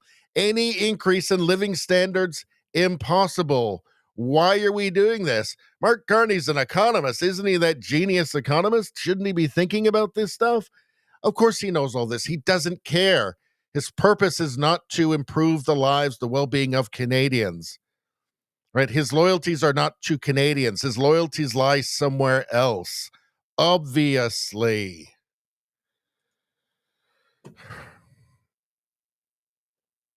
I mean, it's not just that we're doing the wrong thing, something deeply destructive for the country, for the culture, for the economy. It's that we're going above and beyond to do it. We're actually giving people money, interest-free loans, to keep coming here. It's madness. This program is designed for immigrants who are facing financial hardship and may not be able to afford the cost of immigration without assistance. Might these be people that might end up on social assistance and that we might just have to pay for? Might they be quite likely to become those people if they need financial assistance just getting here in the first place? This is lunacy. The Canadian government offers loans to cover the fee required when applying for permanent residence. Why? So, if you can't even afford the fee to apply for permanent residence, the Canadian government will give you a loan for that. This is lunacy. Canada is a cautionary tale. World, pay attention. Don't be like Canada. Loans are interest-free, making them more accessible for those with limited financial resources. Perhaps those are the people that we least want. For God's sakes. Repayment usually begins 1 year after a recipient arrives in Canada and can be spread over a period of up to 8 years. Does anybody have any confidence that any of this gets paid back? Come on, they're just trying to lure people here for some insane globalist reason.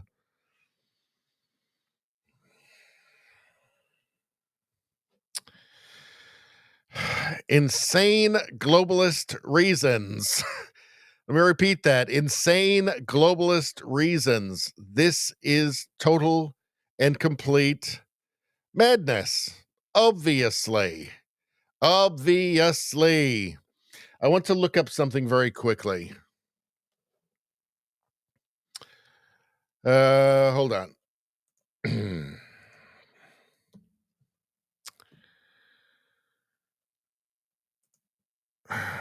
There's something that is salient to this, which I have to look up.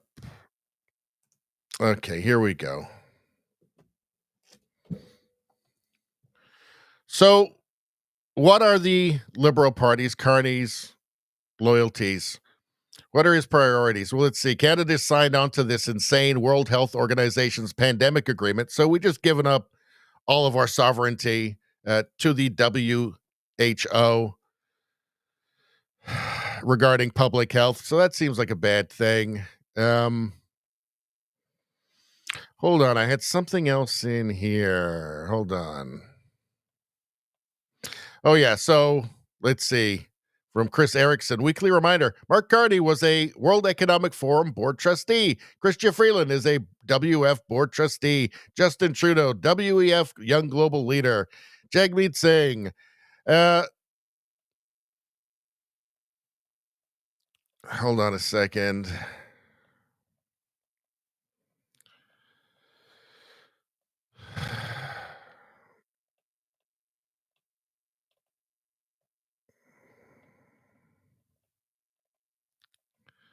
Okay. For the past 10 years, Justin Trudeau has been calling Canada a post-national state lacking an identity, but now all of a sudden is saying fly the flag and be a proud Canadian by Canadian only. But the point being that Justin Trudeau told us there is no core identity, no mainstream in Canada. There are shared values, openness, respect, compassion, willingness to work hard, to be there for each other, to search for equality and justice, all just kind of abstract things, right? Like, and I don't think he's encouraging willingness to work hard either. That kind of doesn't fit in with the rest. It's just these vague, abstract things: openness, respect, compassion. These are the weapons that the left uses to force you to comply so that you're not a bad person, right? So you don't want to do what they say.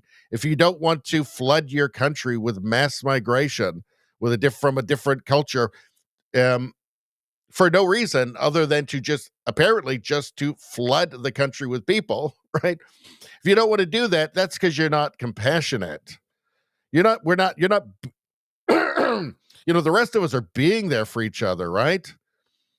With the lockdowns, that was Canadians being there for each other, with the jab mandates. That was, aren't you going to be there? We're all here for each other, aren't you? Aren't you for equality, whatever that means? And justice, whatever that means now, however we've redefined that word. Those qualities are what make us the first post-national state, Justin Trudeau told us. First post-national state. So the globalist redefinition of what Canada is, reshaping Canada from a nation into a post-national blob. I mean, this has been in the works. This has been in the works for a while. I mean, at least since the very beginning of the Trudeau regime in Canada. It feels like, obviously none of what's happening is for Canadians, for the well-being of Canadians. There's other loyalties involved here with our leaders, and it's not to us. It's not to us. All right. Again, after all, they don't even think we're a country or have an identity, and they're doing their best to make sure we don't have a core identity. All right.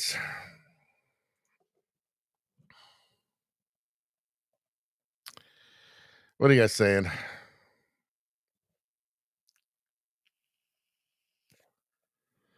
Nevada says, I'm sure they will be productive. The people that we have to give money to come to Canada for some reason. It's all good, I'm sure. They can't even scrape up the money to get there. We used to actually have a very good immigration system, a points-based system that was all thrown out the window by Trudeau. Turtle says they're trying to elect a Muslim mayor in New York. Yes, we saw that. So, it's the Democrat primary. Of course, it's going to be a Democrat mayor, right? But the primary is between Cuomo and this Islamic socialist.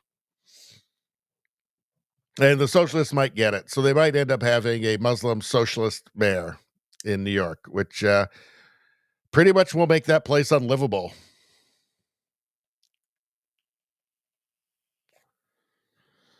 Let's see.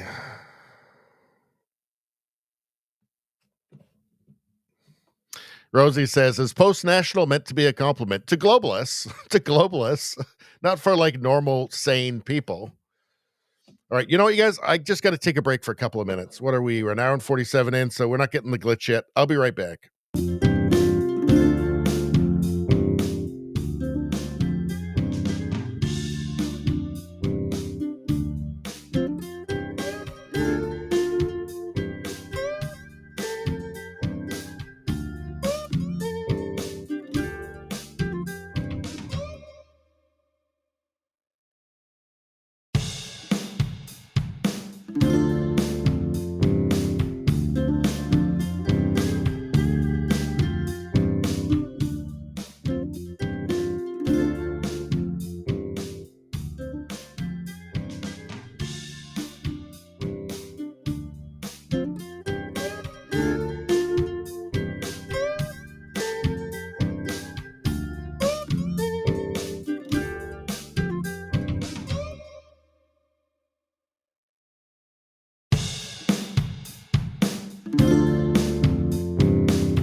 All right. Thank you for your patience, everybody. This is a great time to say, if you're not subscribed to the channel, subscribe to the channel right now. It's a super great thing everybody's doing. Also, liking the stream, big deal. You get free good karma when you do it every single time. Really works out in your favor. All right. In these troubled times, can you afford not to? I don't know. Anyway, so that's enough cautionary stories about Canada and about how screwed up Canada is and how insane it is. The only good thing is that we're helping other countries in the world by setting the worst possible example for them and letting them see what happens to your country, to a nice, advanced Western democracy. When you elect a crazy socialist to run it for a decade, you'll end up with a different country after 10 years. Just like Canada. I'm just wondering, like, how much like Venezuela does Canada have to become before that, 44% of Canadians that voted Liberal? And it was really, it's over 50% that voted left. If you put in the NDP and the Greens and, the however many Canadians voted for the Canadian Communist Party. Over 50%. Like, how much like Venezuela does it have to get before they say, you know what? I mean, I've been trained by the media to just have this incredible distaste towards just whatever they're calling conservative. Doesn't even matter what's behind the word, the policies or anything. It's just the word, right? They've just been trained like Pavlov's dogs. They ring the bell and they've just been trained to have this antipathy towards just whatever they're calling conservative. In every election, it turns out now they just ring the bell and they drool and they vote for whatever globalist goblin that they're putting up this time. So is there hope? Is there hope for Canada? I choose to believe that there is, but I may be wrong. I mean, will San Francisco ever vote for somebody sane? Right? Will California ever have a sane, decent governor again? What about New York? Yeah, New York's, may well be voting in an Islamist socialist to run the city. So, I mean, I don't know. We're getting into weird times. I mean, Venezuela did become Venezuela. It used to be a wealthy country, and the population let itself turn into what it is now. So, I mean, that does happen, right? Like, North Korea exists, and it's going to keep existing. And it's going to keep existing for decades. Sometimes there is no happy ending. So, will there be for Canada? I don't know. Let's see. What else did we have here? Okay, we saw the memes already. So, are we on the last tab already? Holy macaroni. We are. What's going on here? The most brutal fight in history. Look at these two. This is... Oh, man, this is scary. This is scary. I mean, if you are easily, triggered or offended or frightened, avert your eyes.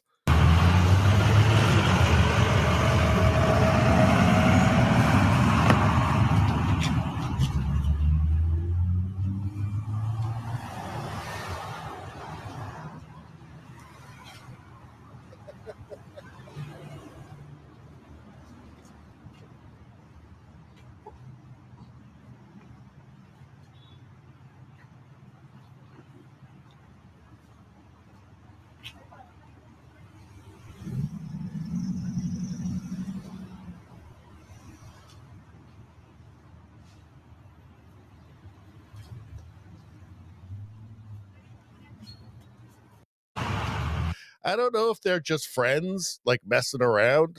I mean, but they're like going out on the road like fairly dangerously.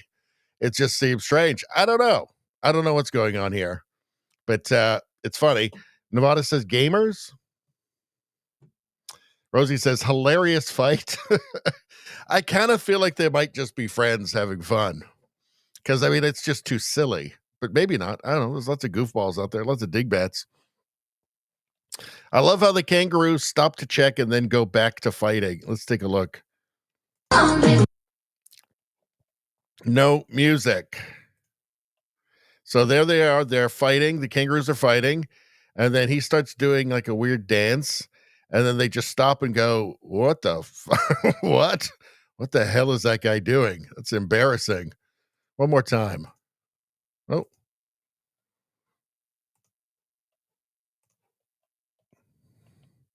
So, yeah, then he's dancing and then they stop and they're like, what the hell? Oh, it would be funnier if they stopped fighting and then just attacked him. Would be better. All right, what else we got? So here we go. I'm pretty sure Rosie sent this. Here's something you don't see every day. A zebra strolling through your neighborhood. This video was caught on Skylar White's Ring camera Saturday in Rutherford, Colorado. So apparently... Well, when was this? 7 hours ago. As of 7 hours, the zebra was still on the loose. So I've always said that the wild animals, pardon me, wild animals prefer captivity, but not always. There's a few who don't appreciate the freedom, the safety and the kind of the leisure they bring. You can just eat at your leisure and you're safe and nothing's going to try and kill you and murder you in front of your friends and family. But I hold to this. Most animals in zoos are very happy and they would not want to leave the zoo. It's just too nice in there. But there's the odd rebel who just, the odd nut bar who just needs to get away, needs to be free. And this one, I admire it. I admire it. There he goes. He's not hanging around. He's saying, you suckers can stay here. Really, he'd be smarter to stay at the zoo, frankly, but because they're not people, they're animals. There it is. He's not living in some zoo.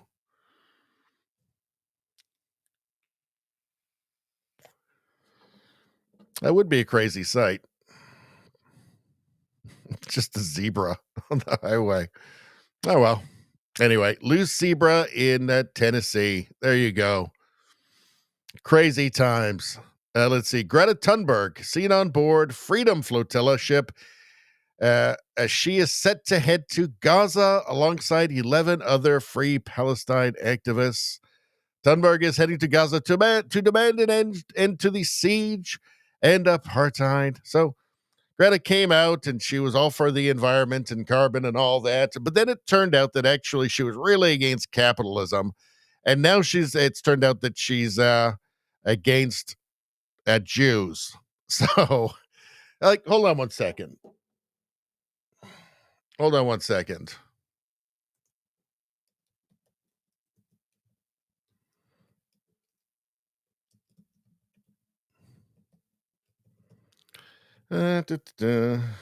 Almost there. 1 second.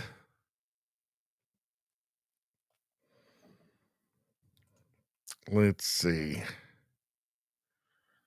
Okay. Let's take a look. It's always good to remember that with leftists, whatever it is that they're jabbering on about, no offense, but it sounds like some fucking commie gobbledygook. Yeah, whatever ahistorical gibberish that they're spouting, it's always about communism at the end. Greta Thunberg has accepted the left's version of history, an economic historian responds. It was always about capitalism. Greta Thunberg blames colonialism, imperialism, oppression, and genocide by the so-called global north for what she sees as our present predicament.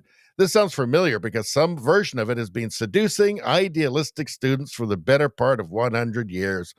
She should learn a bit of history. It might help her to save the world. She's not saving anything. Hold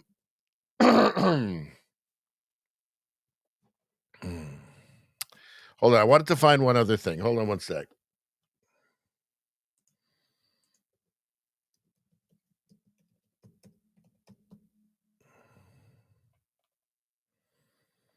Oh, hold on. Sorry, guys. I should have been better prepared.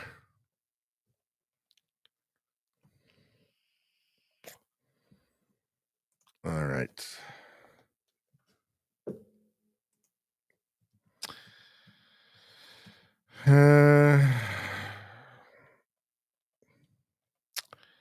Hold on. Leaving capitalist consumerism and market economics as the dominant stewards of the only known civilization in the universe will most likely seem, in retrospect, to have been a terrible idea in the book that Greta Thunberg wrote, which I'm sure she didn't actually write. Greta Thunberg's book, Capitalism and Free and Market Economics, a terrible idea to slow climate change. It was always about capitalism. She's a commie. These things are all tied together is the thing. So, you always hear the same buzzwords, right? Colonialism, imperialism, oppression, blah, blah, blah, global north. It's always around capitalism. That's the thing that they're always against. Whoa, boy, she looks extra children of the corn there, doesn't she? But it's always really about communism. And you see with the Palestinian protesters, you've got all of the revolutionary communists, the Antifas there with them, right? It's really about communism. It's always tied in with communism. And then everything else is just kind of on top of it. Everything is, the Freedom Flotilla. But all of the Palestinian people, they're all communists. All of the Palestinian protesters in the West, they're all socialists and communists. Right? It's all just different avenues to the same place, whether it's environment or Gaza or whatever the new thing is. It's always just going on the same road to the same place, which is communism every single time. A little bit messy, but I'm trying to go as fast as I can. Right now, we just left Augusta and we're heading towards Catania in Sicily. We're on the Madeleine. We've been Let's get real. This is just a fun little trip for them. Trying to sail to Gaza with aid, with solidarity and love for so long, and we are one huge step closer to getting. We're on an adventure. That's all that this is. To Gaza now. It was so overwhelming. I know that it feels like we have tried absolutely everything to get our governments to care, but we all need a little bit more revolutionary imagination. Revolutionary imagination. They're not hiding it anymore. This is the global workers' revolution. Okay? This is the global communist revolution. That's what all of this shit is at the end of the day. It's the bedrock of all of this. They'll adopt these other things that they use on their way to promoting their revolution. They're not hiding it. And this is exactly what the Freedom Flotilla Coalition is to me. This is imagination. This is saying that, okay, maybe it's impossible, but we're going to try anyway. And everybody should. And I'm sure there's easier ways to get there, right? You have to take this sailboat, probably belongs to some millionaire who's lending it to you. You have to sail there. Really? Is that the only way you can? I bet you there's other ways you could get there. I bet you there's other ways, but this is the more fun way. This is the adventure way. I mean, come on, give me a damn break. Ugh, it's all just, how dare you? Here you go. I wonder if Greta likes this. From Billboard Chris, she apologized for offering a handshake. So a Western woman, I'm sure she'd tell you she's a feminist too. But there is a UFC fighter who was a great UFC fighter. His name is something Nurmagomedov. I can never pronounce his name. Nurmagomedov.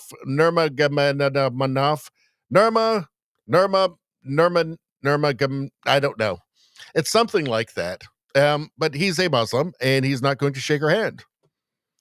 So I bet you she would tell you she's a feminist too. I bet you she'd tell you that. Wow. How was everything? Wow. How are you guys? You okay? Legends here. How you doing? We got yes. How are you, sir? Nice to meet you. Very nice. Welcome to the show. Apologize. Thank you so much. How are you? Habib, the UFC fighter, it is a pleasure to have you. We didn't know you were here. This guy, me, Yeah, I me, was. You're a big PSG fan. Yes. Always have been? Lifelong? Honestly, since when I was a kid, I was Real Madrid fan. Okay. Refused to shake her hand. She said, sorry. Sorry. How are you, sir? Nice to meet you. Very nice. Welcome to the show. Apologize. Thank you so much. How are you? Refused to shake her hand. Not very feministy. Not very feministy. So, I mean, I guess if these guys do take over everything, like at least, I mean, look, we get all of the crap for the patriarchy that doesn't exist. At least we'd have an actual patriarchy then, right? At least we'd have an actual patriarchy. I'm not shaking your fucking hand. I don't shake women's hands. Don't you realize that we're now we're the Islamic Caliphate of Canada? Didn't you get the memo? Shut the fuck up. Don't give me your fucking hand. I don't want that world, obviously. I don't want that world, but it seems like the feminists do. Feminists love this stuff, apparently. They love the headdresses and, they love the head coverings, the head scarves, and apparently they love burqas and niqab, all that stuff. Apparently they love them. Apparently that's what they want. She apologized for putting her hand out to shake his hand. Like, oh, sorry. He's like, damn straight, woman. Woman. I mean, look, if they're going to insist that it's a patriarchy oppressing them all the time, we might as well have an actual patriarchy. I'll tell you what, the patriarchy is a terrible patriarchy as it stands now. It's like there's no patriarchy at all. Now, I don't want that. I want women to have rights, for instance. I don't want women to have to cover themselves from head to toe. I think that you should be able to shake a woman's hand. How about that? Apparently she doesn't think so, though. She apologized. I mean, the gall of her, a woman, wanting to shake a man's hand. Can you believe that?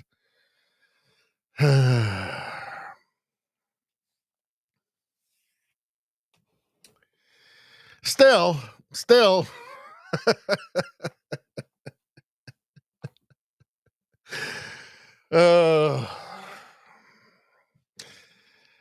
All right. Anyway, I don't know. The world's crazy, right? World is crazy. Let's see. So from Retard Finder, retard is back. We did it. Congratulations to all involved. I take some credit for this. I was helping with this. The R word is back. How a slur became normalized. Updated 11 hours ago. The joy of it is that there was something we were told we couldn't do, and we just decided all together to just do it and see if they had any power. And it turns out the woke scolds, the leftist censors, don't have the power that they thought, that we all thought that they did, actually. It turns out they didn't have that power after all, and we could just take that word back. And there's really nothing anybody could do about it. Just everybody decided, we're taking retard back. Your move. And there was no move. That's when it all started to break down. I'm not saying it's gone. I'm not saying woke is hardly gone. It still is as parasitized and is possessed every institution. There's still a ton of work to do, but we've seen progress. It feels like the wave is crested. And the beginning of that was retard. Taking retard back. And saying, we're saying retard again. What are you going to do? Your move. And there was no move. Again, that's when the woke wave crested and started to recede. It's still there. The work isn't finished. But that's where it started. It's really, I think, should be something that the all decent people should be very proud of. Nevada said, I never quit using retard. That's why you're the best.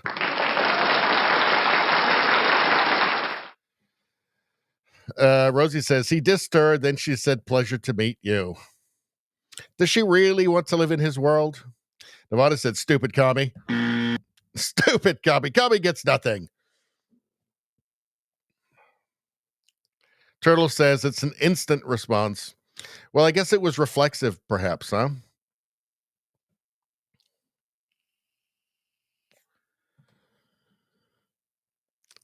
Let's see. Turtle says, need to change it. Everything is fake, gay, and retarded. Fake, gay, and retarded.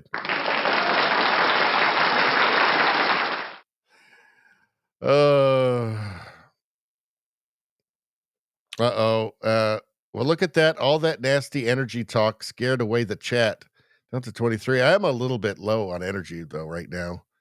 Nevada says, need some loud energy. I could use some, too. I mean, we've got a little while left. I mean, where can we find some energy before the glitch? Because the glitch is coming up anytime now. Where could we find some energy? I don't know. I don't think I even have the energy to look for some. They, them, energy. They, them, energy. They, them, energy. They, them, energy. And teapot. There we go. There's that they, them energy, you guys, that you've been thirsting for. I feel rejuvenated myself, obviously. All right. Wait a second. What's going on now? What is going on now? Hold on. Uh-oh. Uh-oh. What's this? What is this? If you're looking for a great place online for news, discussion, and entertainment, then check out Truth Social, Donald Trump's social media website. You'll get breaking news stories and commentary from top media figures. If you want to see Trump's legendary Truth Social posts, then get on Truth Social today. You're not some sort of dirty, filthy commie, are you? Join a growing community of patriots on a free speech platform designed to avoid censorship and communism and cancellation by big tech. Make your voice heard. Join the movement. Join Truth Social. Now that's what I call short but sweet. All right. Izzy says, that did something for me. Think it made me sad. I think you're talking about the they, them energy. No, you misunderstand it. All right. At first, the they, them energy clip was just for fun, for comedy, to laugh at it. But now, I don't know, it's become something more. It's become something precious to all of us. Don't know why. What's going on here? Breaking news. A 21-year-old former flight attendant has been arrested after police found a $3.3 million trafficking operation that involved selling a new drug that uses human bones as an ingredient. Now, I made a video about this drug that's made out of human bones a while ago. You can find it on my channel. So it's not that new. I think it was a year or two ago. Authorities report that the illicit substance, marketed as a premium psychoactive drug on the black market, was linked to a suspect deeply involved in its smuggling network. Sources reveal this macabre drug, derived from chemically modified human remains, has been circulating among the global elite, sparking alarm over bioethics, organ trafficking, and the extremes to which the powerful will go for a high. She is currently being held in Sri Lanka, where she faces decades in prison if found guilty. Her lawyer from London is currently fighting for her release. So, I believe it was called Kush. In fact, let's do a fact check. Hold on. Fact check.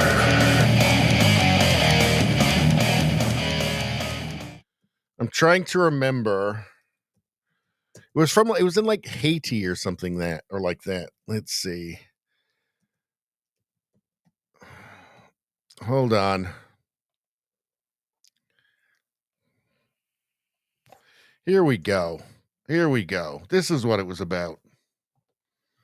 Sierra Leone, so it's in Africa, declares emergency over drug Kush made from human bones. Human bones.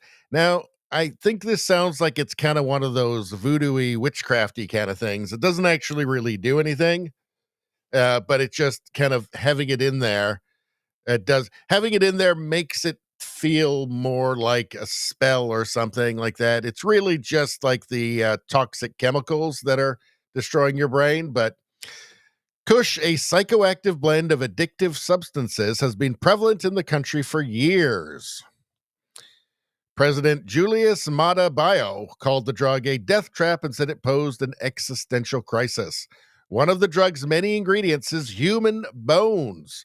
Security has been tightened in cemeteries to stop addicts digging up skeletons from graves. So, security has been tightened up in cemeteries to stop addicts digging up skeletons from graves. So, they're digging up dead bodies from graves to take the bones and put it in this drug. I kind of get the sense that it's like, I don't know, like shark fin or something like that. Like it's more like the herbal remedy thing. It doesn't really do anything, but I mean, I don't think like shark fin does anything. Maybe it does. I don't know, but you know what I'm talking about. But it's really just the toxic chemicals that are getting people high. Groups of mostly young men sitting on street corners with limbs swollen by Kush abuse is a common sight in Sierra Leone.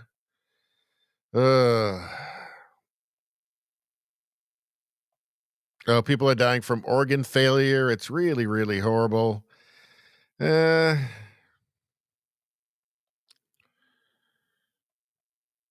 Let's see.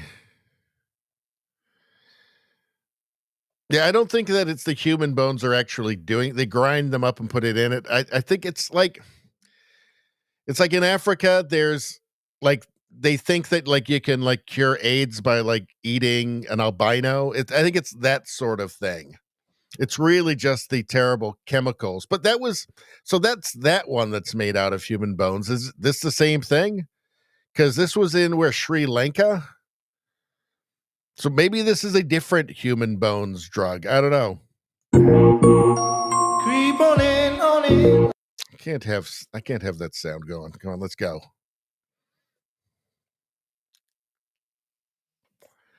So I don't know. So that's the stewardess who's transporting it. So I don't know. She's not smoking human bones in any of these.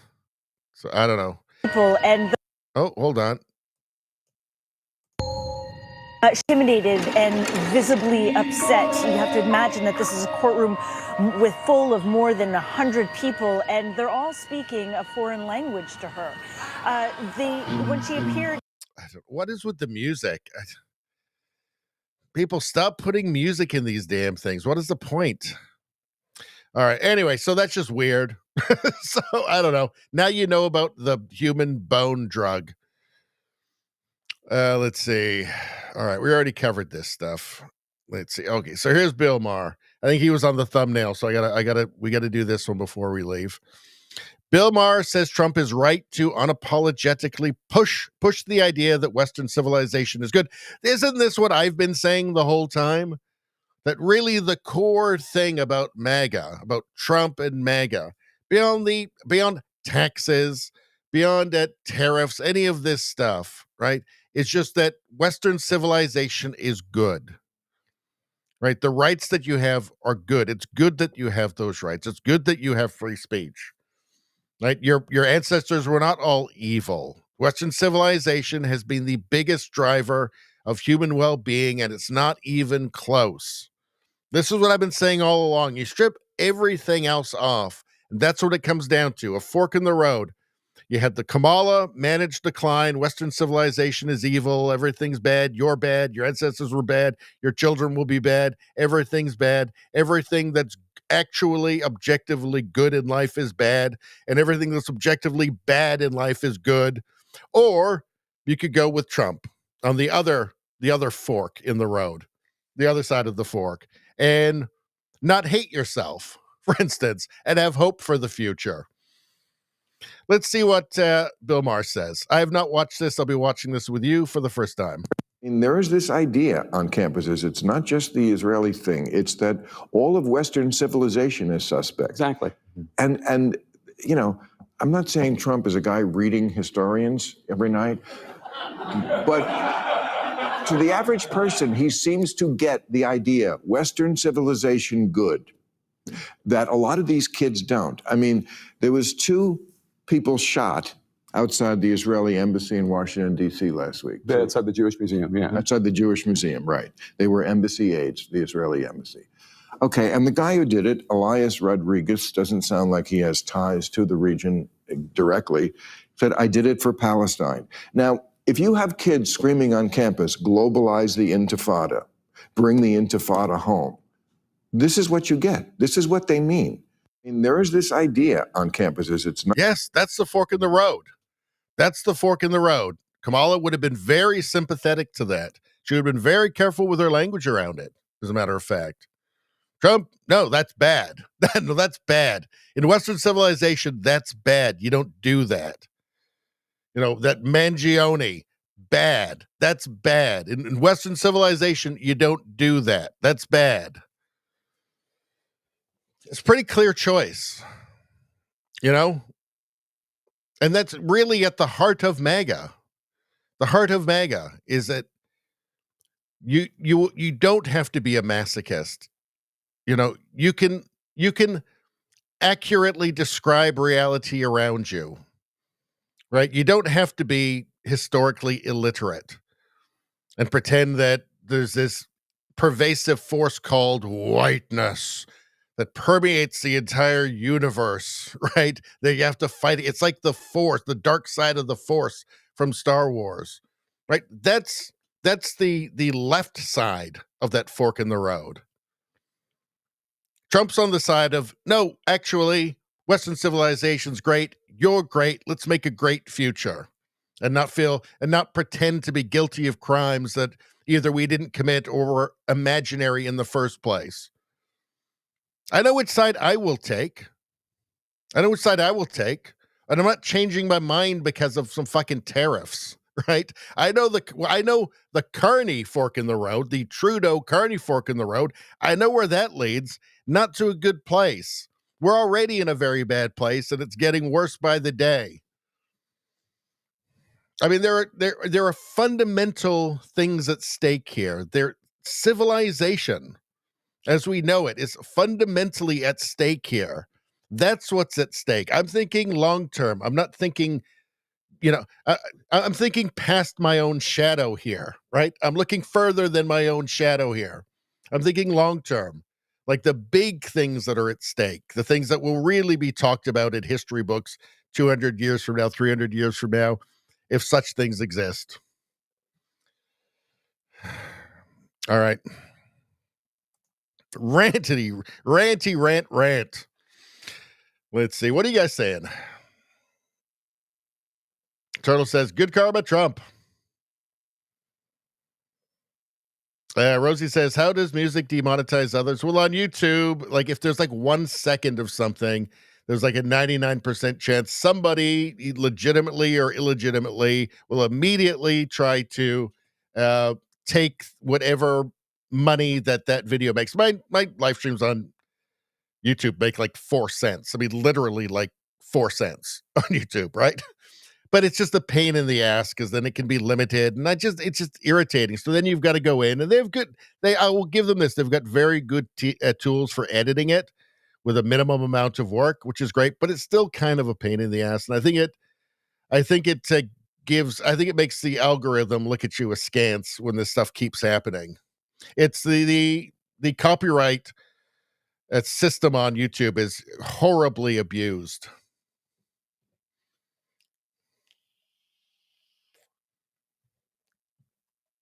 Spambot says the point of putting music in shit is to make everyone else demonetized. I guess so.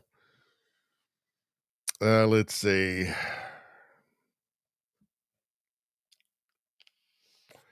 Turtle says commies are making drugs from bones. They are indeed. Dirty commies. All right.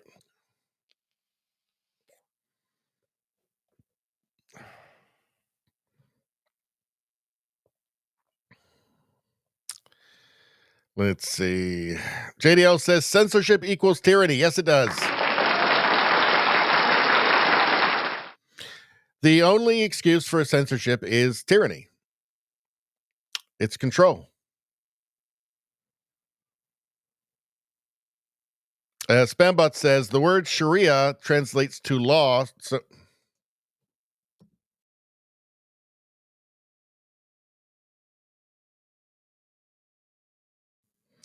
we're back. And we're back. That was a very short glitch. Let's see. Spambot was saying the word Sharia, it translates to law, so you don't need to add law after Sharia. That's actually a good point. I do that all the time. Sharia law. JDL says, I like electricity in my home. Well, it's only a matter of time. He's got all kinds of crazy plans for the grid here, Mark Carney. So it's only a matter of time till we have rolling blackouts.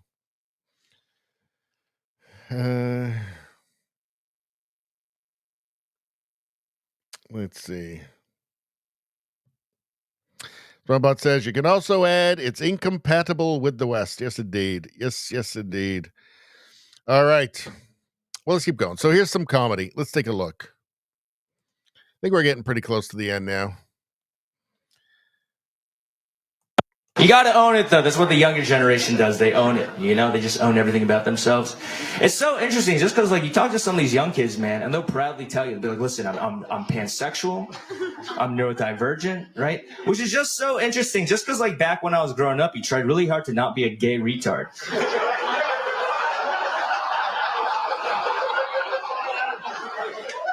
There's nothing wrong with it.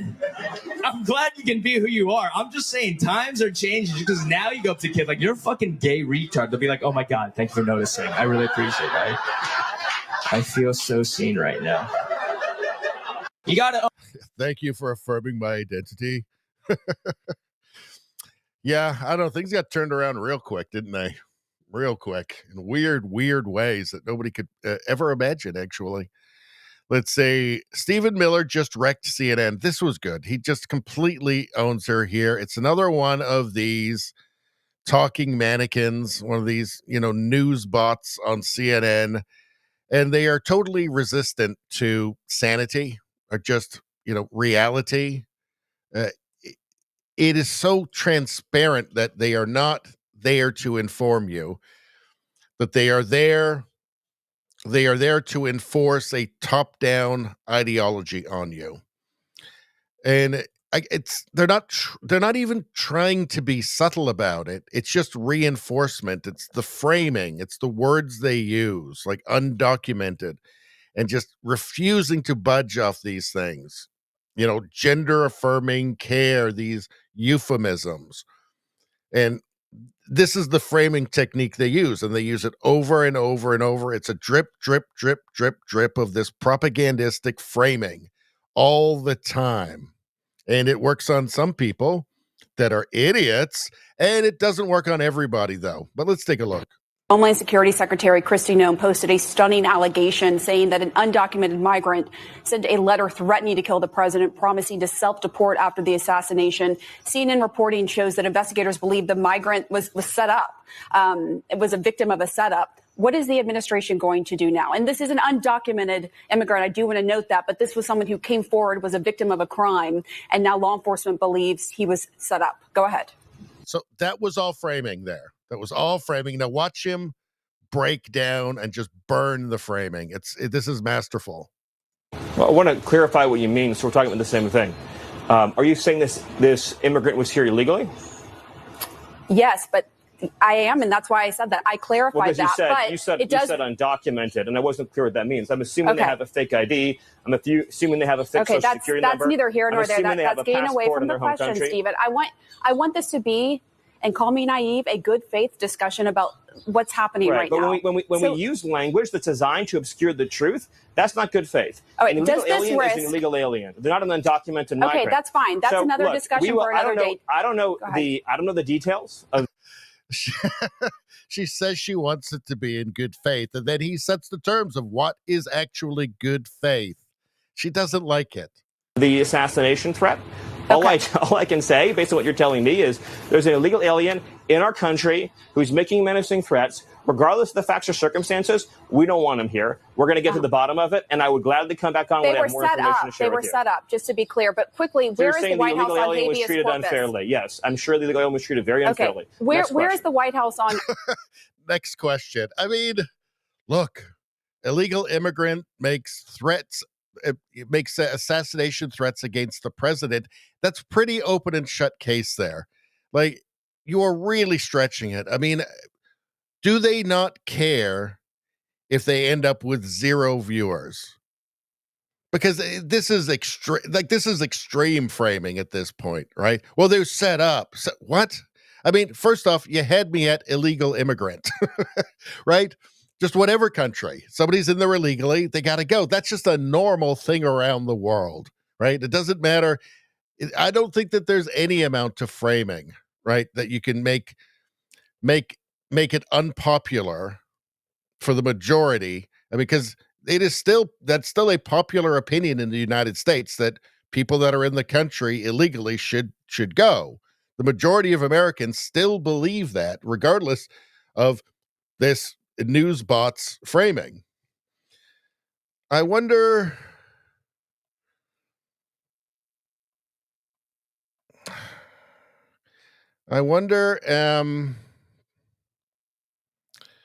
I wonder if we can find. Do you guys know the specific case that they're talking about here? Let's look it up. Hold on. Fact check.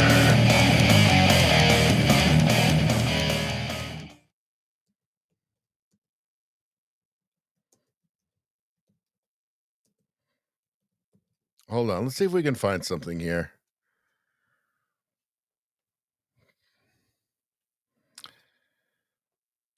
Let's see. So what's this? So here's CNN. Let's see what CNN has to say. Okay. Exclusive. This is from May 29th, 2025. Kristi Noem said a migrant threatened to kill Trump. Investigators think he was set up. So what's missing from the headline here? A migrant threatened to kill Trump. So somebody who was in the country illegally, but they leave it out of the headline. Let's see. Homeland Security Secretary Kristi Noem posted a stunning allegation on Wednesday. An undocumented migrant sent a letter threatening to kill President Donald Trump, promising to self-deport after the assassination. So Noem said, thanks to our ICE officers who did their job by getting an illegal alien out of the country, somebody who was in the country illegally out, this illegal alien who threatened to assassinate President Trump is behind bars. Let's see. The problem, investigators believe the migrant was the victim of a setup. Well, he was tricked into being in the country illegally? Because, I mean, that's the first thing, right? So, I don't know.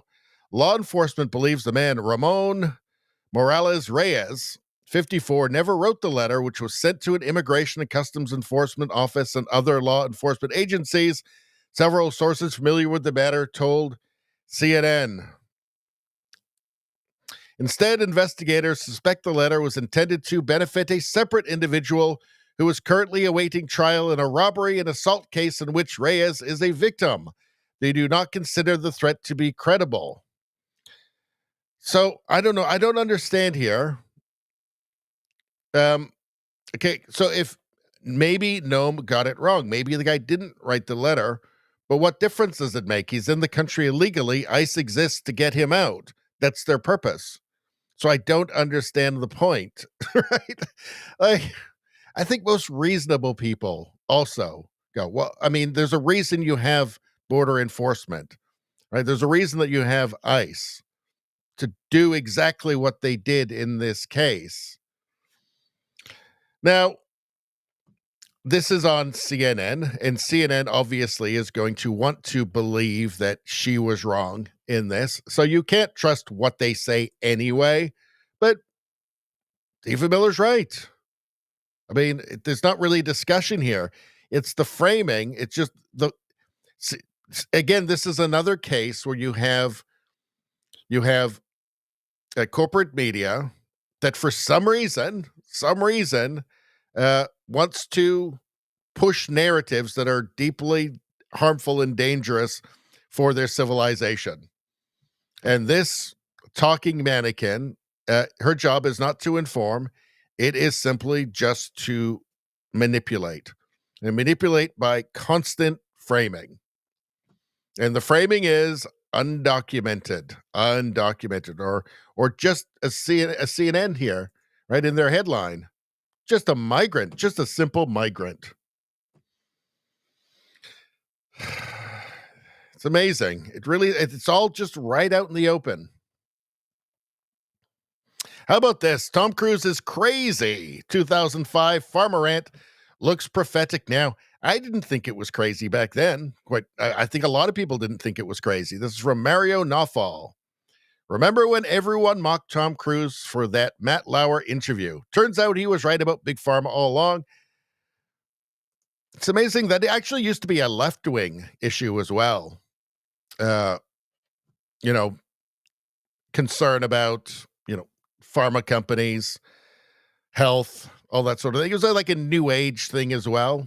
Now it's apparently a fascist thing, so I don't know how that works out. Here we are today, where I talk out against drugs. and psychiatric abuses, of electric shocking people, okay, against their will, of drugging children with them not knowing the effects of these drugs. Do you know what Adderall is? Do you know Ritalin? Do you know now that Ritalin is a street drug? Do you understand that? The difference is this was not against her will, though. But this wasn't against Brooke's will. Matt, I'm asking you a question. I understand there's abuse of all of these things. No, you see, here's the problem. You don't know the history of psychiatry. I do. All it does is mask the problem, Matt. And if you understand the history of it, it masks the problem. That's what it does. That's all it does. You're not getting to the reason why. There is no such thing as a chemical imbalance. I'm saying that drugs aren't the answer, that these drugs are very dangerous. They're mind-altering, antipsychotic drugs. And there are ways of doing it without that so that we don't end up in a brave new world. Yes, there are abuses. And yes, maybe they've gone too far in certain areas. Maybe there are too many kids on Ritalin. Maybe None of this is sounding crazy to me from Tom Cruise. Remember, they tried to make him seem like a lunatic. None of this, it didn't actually sound crazy to me then either. Thought he had a point back then, but especially now. I mean, I've kept my respect for Tom Cruise has really grown over the years, I have to say. I mean, I know he's a Scientologist or whatever, but he's made a lot of sense, right? And he's kind of like the last kind of real Hollywood star, or one of the very few anyway. Like he makes videos thanking the audience, like when he releases a film, that sort of thing. But yeah, they tried to make him look like a lunatic for challenging the pharmaceutical companies. I think a lot of people are kind of with him on this now, wouldn't you say? I mean, look, antipsychotics exist for a reason, right? But for extreme cases. But they just started giving them to everybody. They started giving this brain candy to everybody. These, or what do you call them?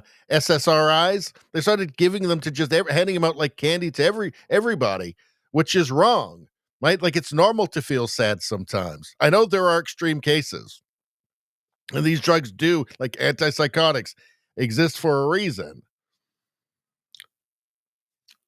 But Tom Cruise here is talking about like handing out like Ritalin like candy to kids because they can't, young boys because they can't sit still in school. Well, guess what? That's because they're young males, they're young boys, right? They're not supposed to be sat in one space for hours. Of course, they're going to get antsy. I think we know now, right, that we can't just, credulously trust everything we hear from health experts. Certainly not pharmaceutical companies. Anyway, let's continue. maybe electric shock. Kids on Ritalin. Matt, I'm just saying, but aren't there examples where it works? Matt, you don't even, you're glib. You don't even know what Ritalin is. If you start talking about chemical imbalance, you have to evaluate and read the research papers on how they came up with these theories, Matt. Okay? That's what I've done. And you go and you say, where's the medical test? Where's the blood test that says how much Ritalin you're supposed to get? It's very impressive to listen to you because clearly you've done the homework and you know the subject. And you should. And you should do that also because just knowing people who are on Ritalin isn't enough. You should be a little bit more responsible in knowing I'm not prescribing Ritalin, Tom, and I'm not asking anyone else to do it. You're saying no. I know some people who seem to have been helped by it. But it's like this is a very important issue. This is a very, and you know what? And you're here on the Today Show. Right. And to talk about it in a way of saying, well, isn't it okay, and being reasonable about it when you don't know, and I do. I think that you should be a little bit more responsible in knowing what it is because you communicate to people. I mean, what a glimpse into the future this was. Huh? That's 2005. What a glimpse into the future 15 years from then this was. Because Matt Lauer there is just every talking head on the evening news on TV. He was every expert that they had on. I mean, this really was a glimpse into the future, an accurate glimpse in the future, in multiple ways. Just the appeal to authority, that Matt Lauer has here, like as if Tom Cruise is crazy for all this stuff, and it's just like, well, the experts. I mean, that's the kind of undertone of all this. Well, I trust the experts. His very glib technique in this. It's amazing, isn't it, really? All right. Let's see. I think we already saw that, didn't we? All right. So is that it? Holy macaroni. I think we're done. Well, that's it. We're done. 2 hours and 42 minutes. That's actually, it's not a super short one, but it's not a super long stream either. These guys are funny. All right. So let's see. What are you guys saying before we call it a night? I'm actually glad we're not going like 3 or 4 hours, because I want to try and see if I can do at least 1 or 2 clip videos tonight before I go to sleep. Let's see.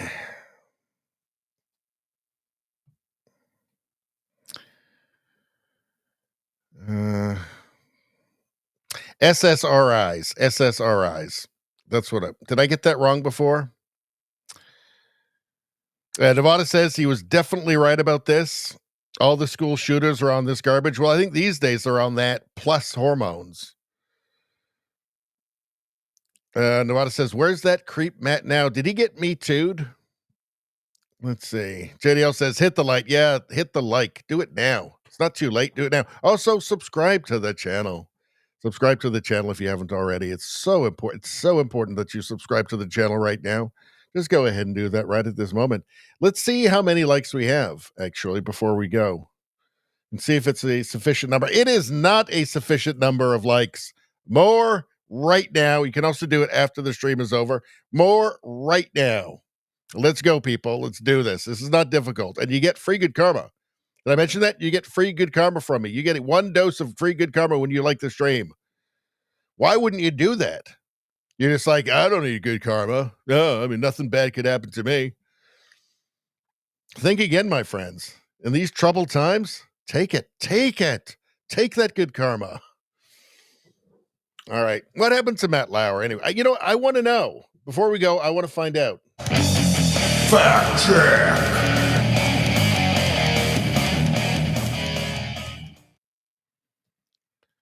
Let's see. Where is he now?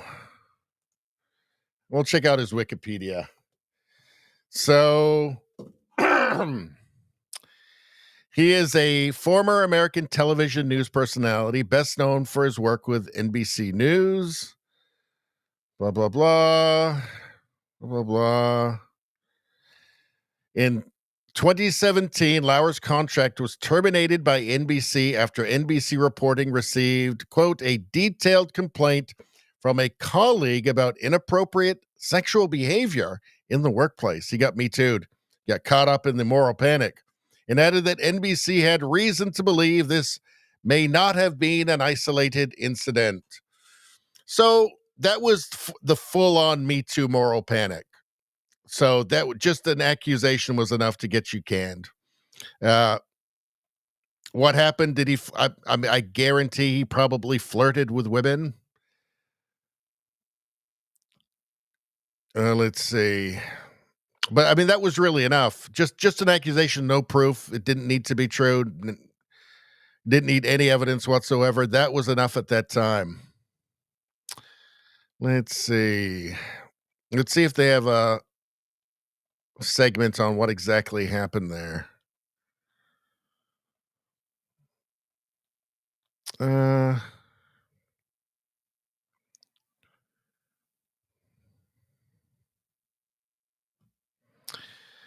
NBC News announced Lauer's employment had been terminated after an unidentified female NBC employee reported that Lauer had harassed her during the 2014 Winter Olympics, that the harassment continued after they returned to New York. No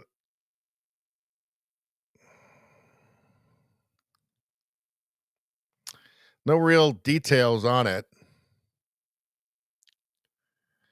So I don't know. It doesn't sound like there's anything. I mean, you just don't know, right? Like, again, there was a moral panic, and there was a lot to be gained by making accusations as well at the time. So in a statement made after his firing, Lauer apologized for his actions, saying, some of what is being said about me is untrue or mischaracterized, but there is enough truth in these stories to make me feel embarrassed and ashamed. Let's see. Following Neville's allegations of sexual assault that was published in Farrow's book, I guess that's Ronan Farrow's book, Lauer issued an open letter confirming he had a consensual sexual relationship with Nevels and that the relationship started in 2014 in Sochi, but denying that the initial encounter was non-consensual. Well, if it goes on to be consensual, I mean, come on, right? Like, so this is what was happening. People were just having consensual relationships and getting fired for it. And there was a benefit in it, you know, because you could get money out of the, company. There was, you know, promotion. It was like leverage, right? So,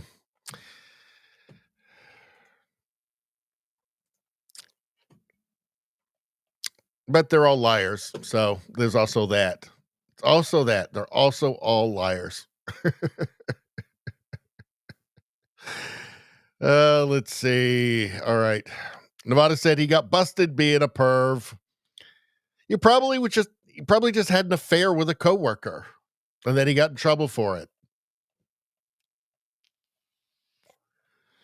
Let's see.